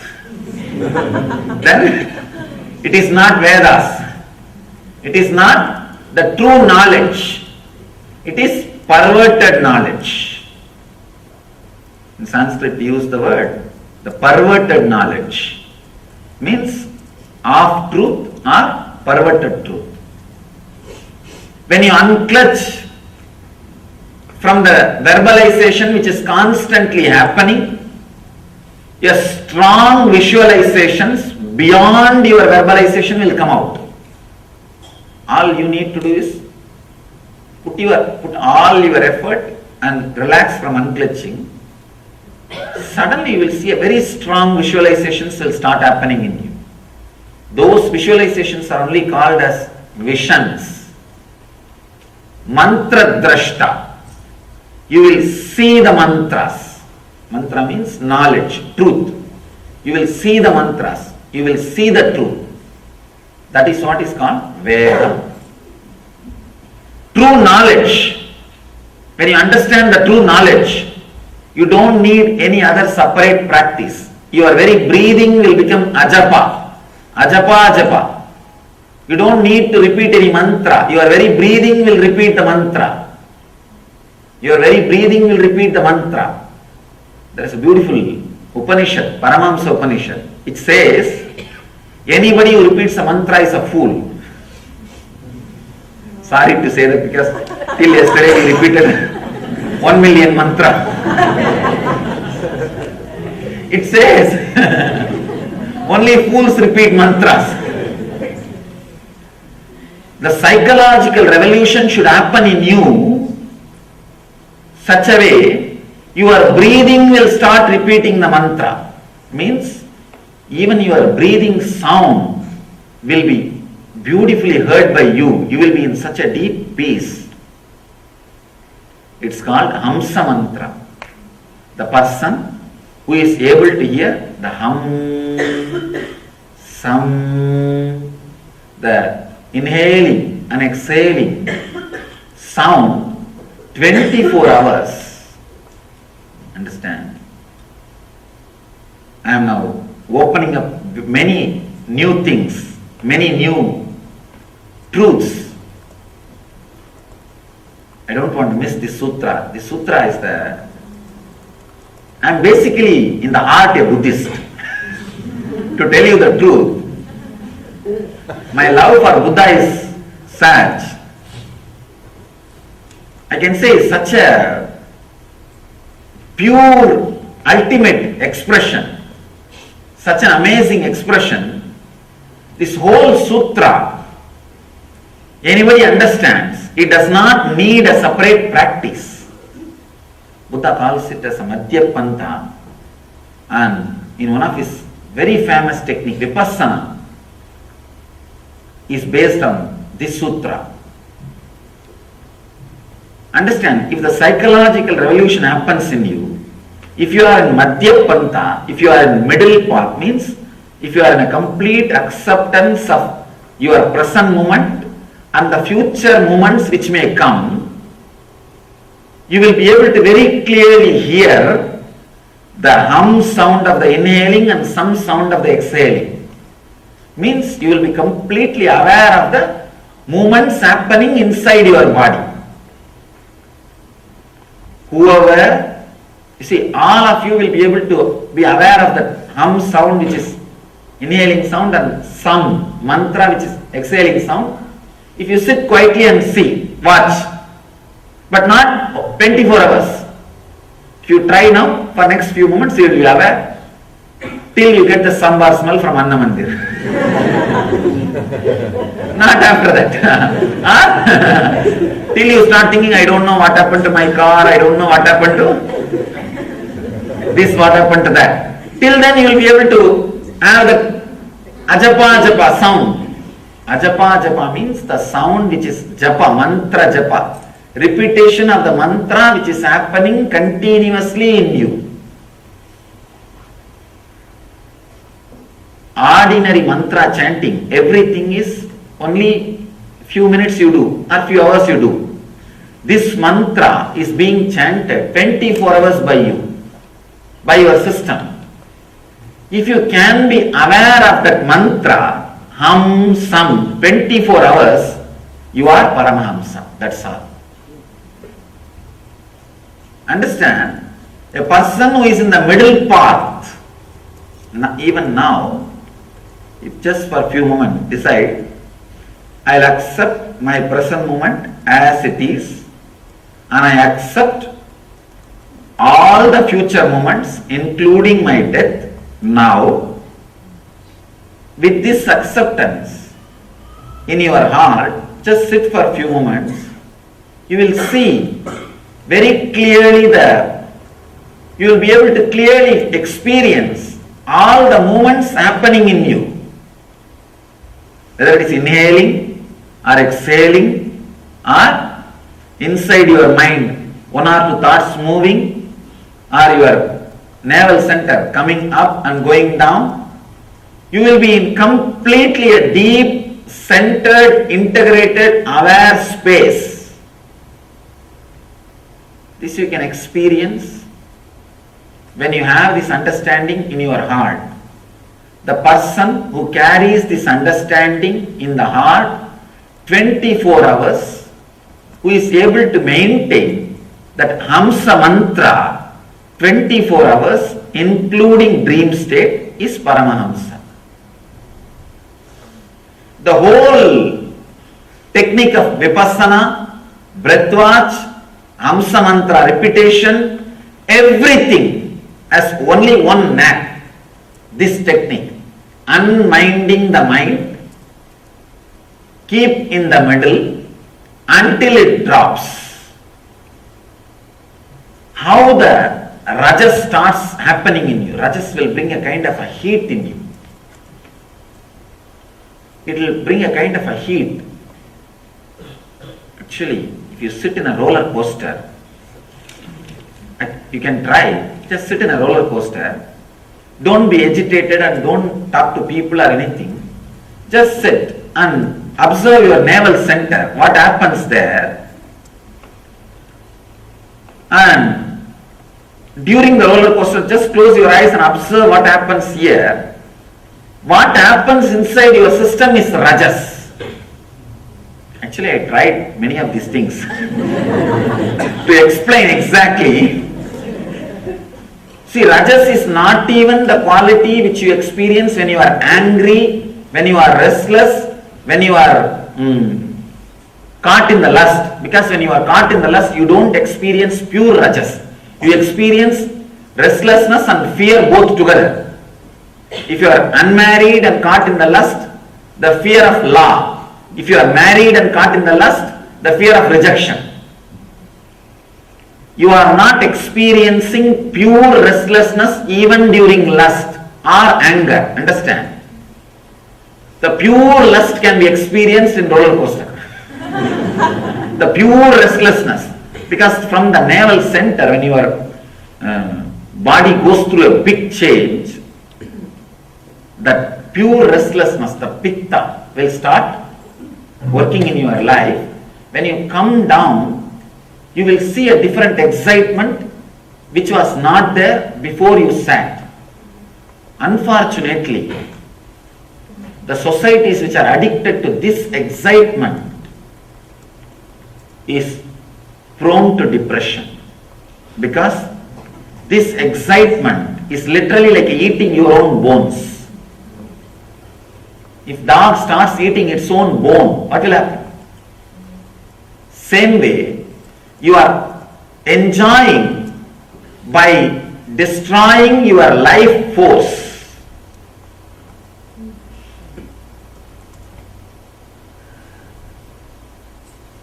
Enjoyment, being in the middle path, will constantly enrich you and add the ability to enjoy more and more.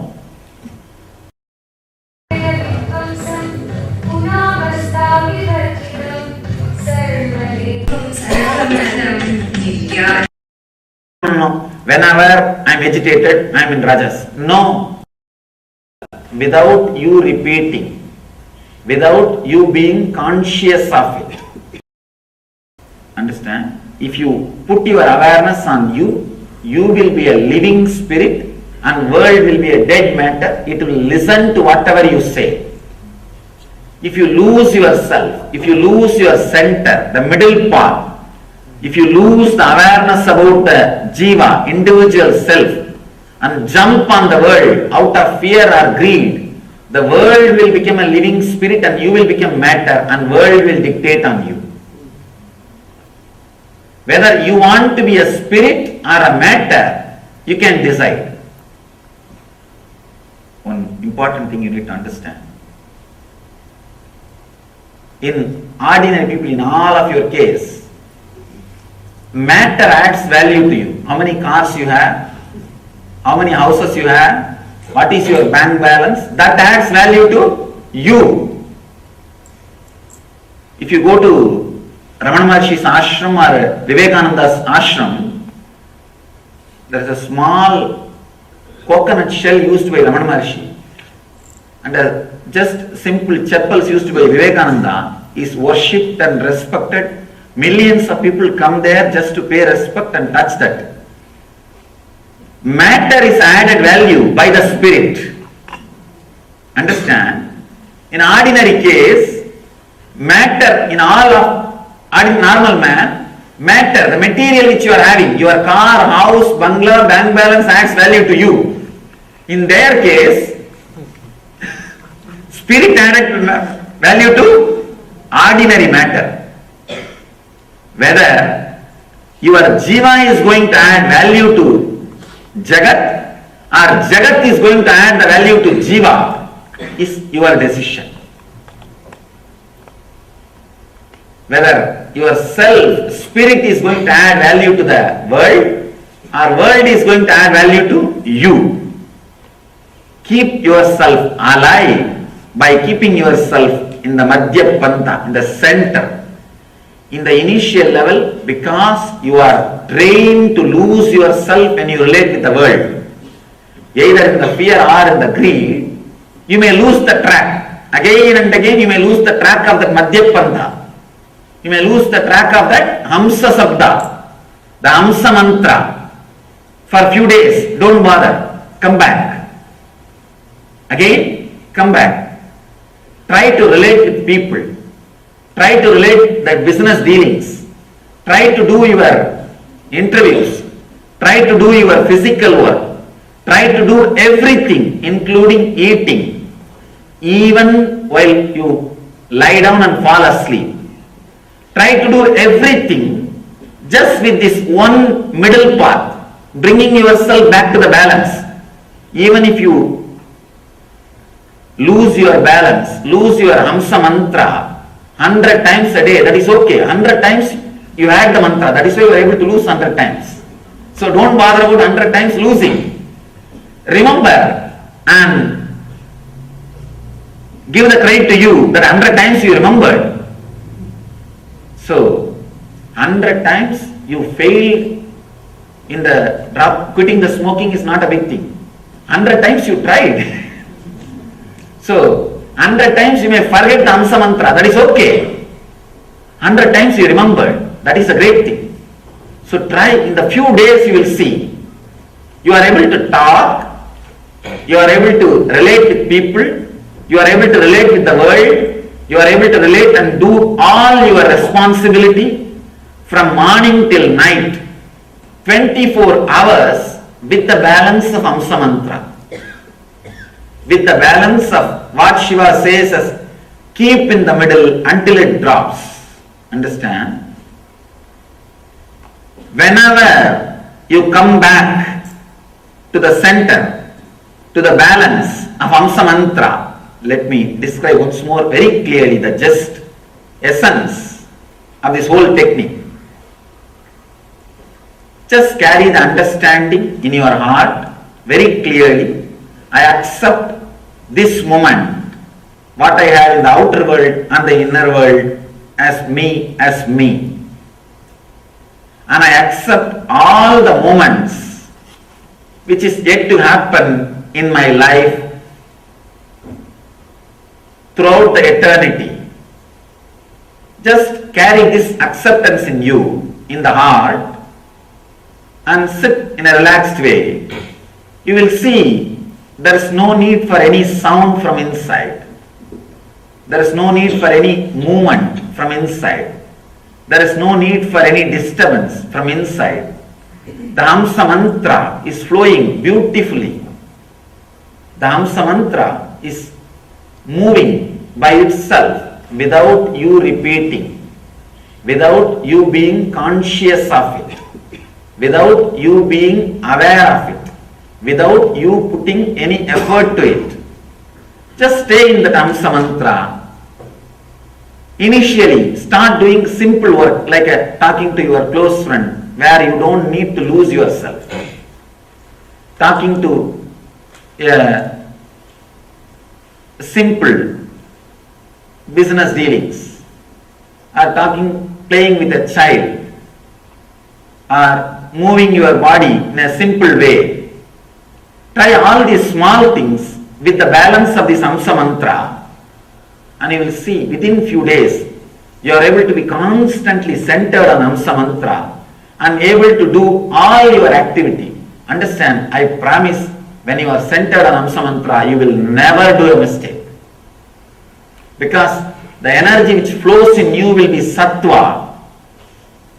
The Sattva energy is so intelligent, it knows exactly how to relate with the world, how to relate with the Jagat. When a Sattva is happening, the Devi, the Jagat, the world, the Jagat is called Bhudevi, she becomes your servant, she becomes your assistant, she becomes your friend. She completely falls in tune with you. Simply, your intelligence will open how to relate with every moment, how to relate with every relationship. Your intelligence will be completely available to you. It is not that we are not intelligent, but when the Rajas is active, our intelligence will not become available to us, will not be available to us. That is the moments we make mistakes in relationship or business dealings or in the life. All you need to do, bring yourself back to that Hamsa Mantra. Bring yourself back to that middle. Bring yourself back to that center. From the Rajas or Tamas. There's a beautiful story. One drunkard goes to Ramakrishna and asks, Bhagavan, do something, I am not able to drop. Ramakrishna says very, very funny instruction. He says, before drinking, just remember Kali and offer it and drink. He comes back in 3 days and says, I am not able to drink, it has dropped me. Understand, it may look like a miracle. I tell you, it is a simple science. Anybody who can bring themselves back to the Madhya Pantha, but one important thing, the drunkard was very deeply devoted to Kali. So whenever he remembered Kali, automatically he came back to Madhya Pantha. He came back to middle path. He came back to the Hamsa Mantra. So naturally, the Hamsa Mantra is intelligent enough to guide your body and mind, to guide your system. Understand? This Hamsa Mantra can do a big psychological revolution inside your system. Shiva says, unminding the mind, keep in the middle until it drops. So just rest in the Hamsa mantra. Whenever you move this side and that side, try once to find out see, if you understand the physical symptom of rajas, you will never miss it. Do not have the mental symptom because you don't believe your mind. Understand? I have seen many people keeping, no. Whenever I am agitated, I am in rajas. No. These kind of scales, you will never be able to remember. When you are agitated, you will not remember you are agitated. When you are restless, you will not remember you are restless. Have some physical symptom recorded, remembered in your system. So whenever that physical symptom happens, you should remember you are in rajas. The wrong energy is active in you. That physical symptom you will be able to catch the glimpse in the roller coaster. When you go through that, you will catch the glimpse of the physical symptom of rajas. Even during lust or during anger, what happens in you is not the pure physical symptom of rajas. It is the mixture symptom, or it's a mixture of the signals of rajas and tamas both. So don't take that as a signal of rajas.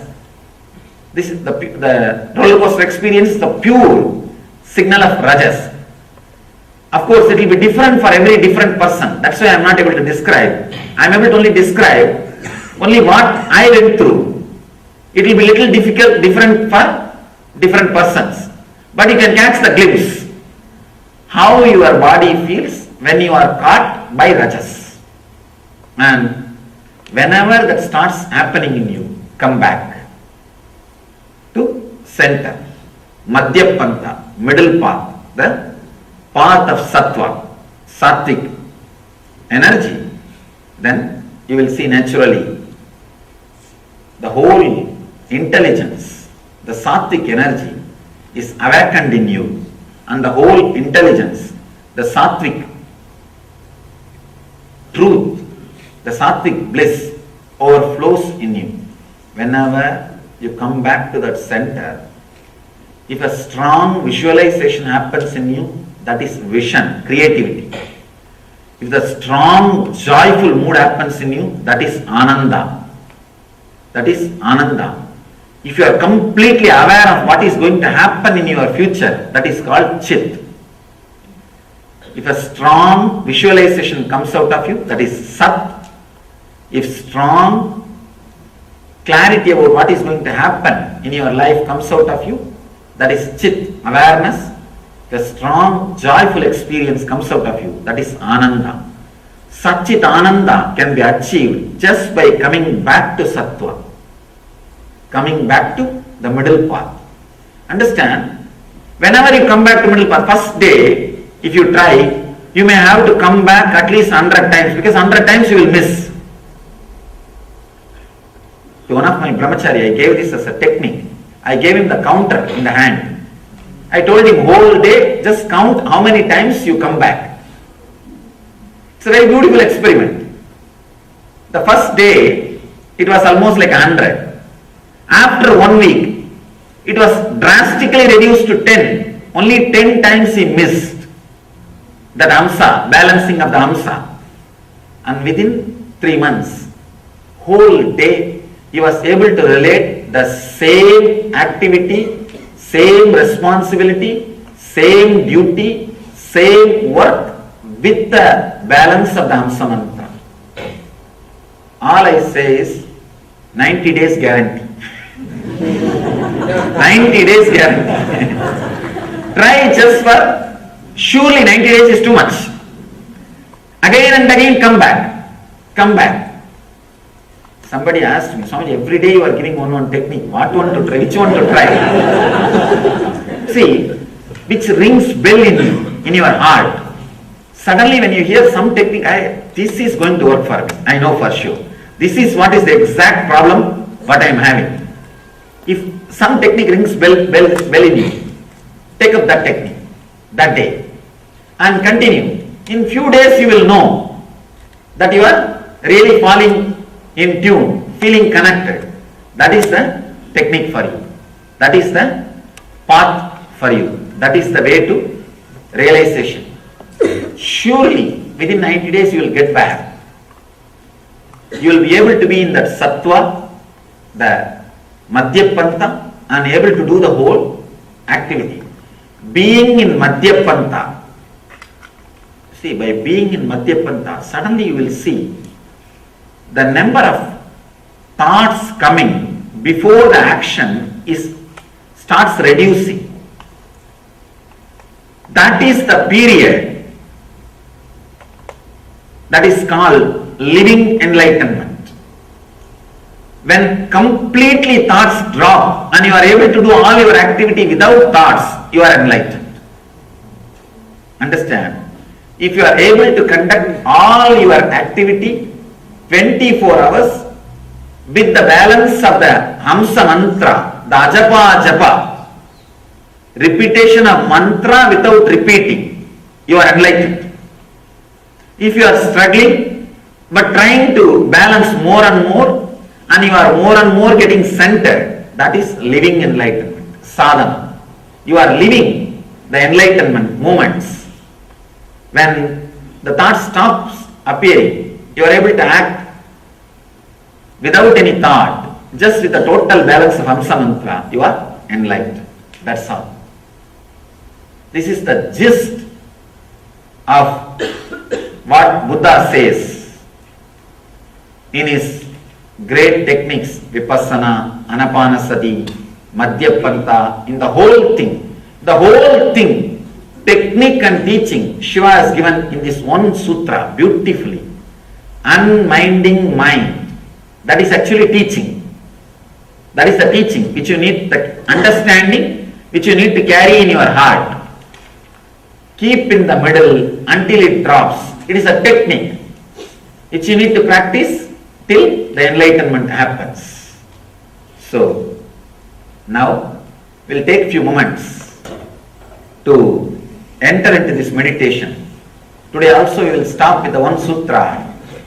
I think most of you are aware, for last 15 days too many things are happening in the temple and ashram. We need little time for the people to organize this and arrange for the next cultural programs and everything.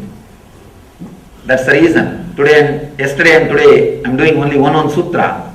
From tomorrow evening we'll start having 2 sessions. We will have 2 sutras.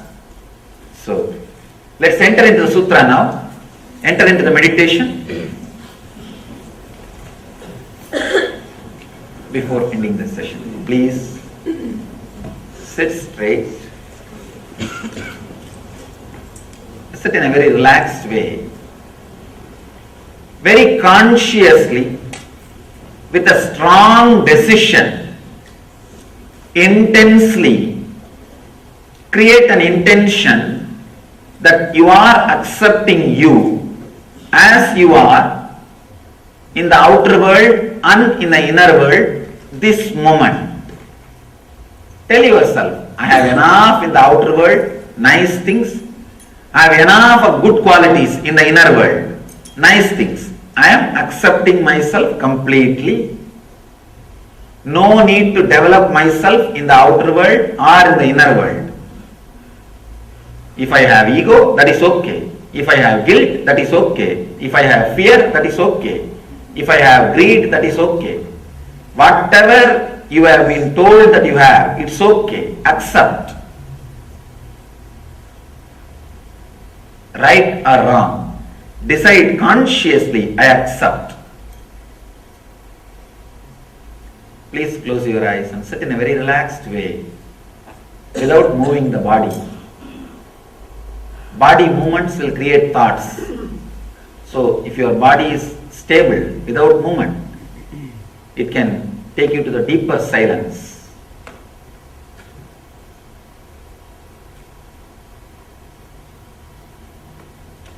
Whatever objection your mind raises, no, I can't accept me, I can't accept this, at least accept that.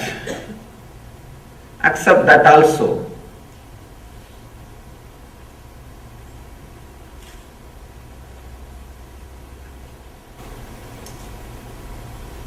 accept the present moment,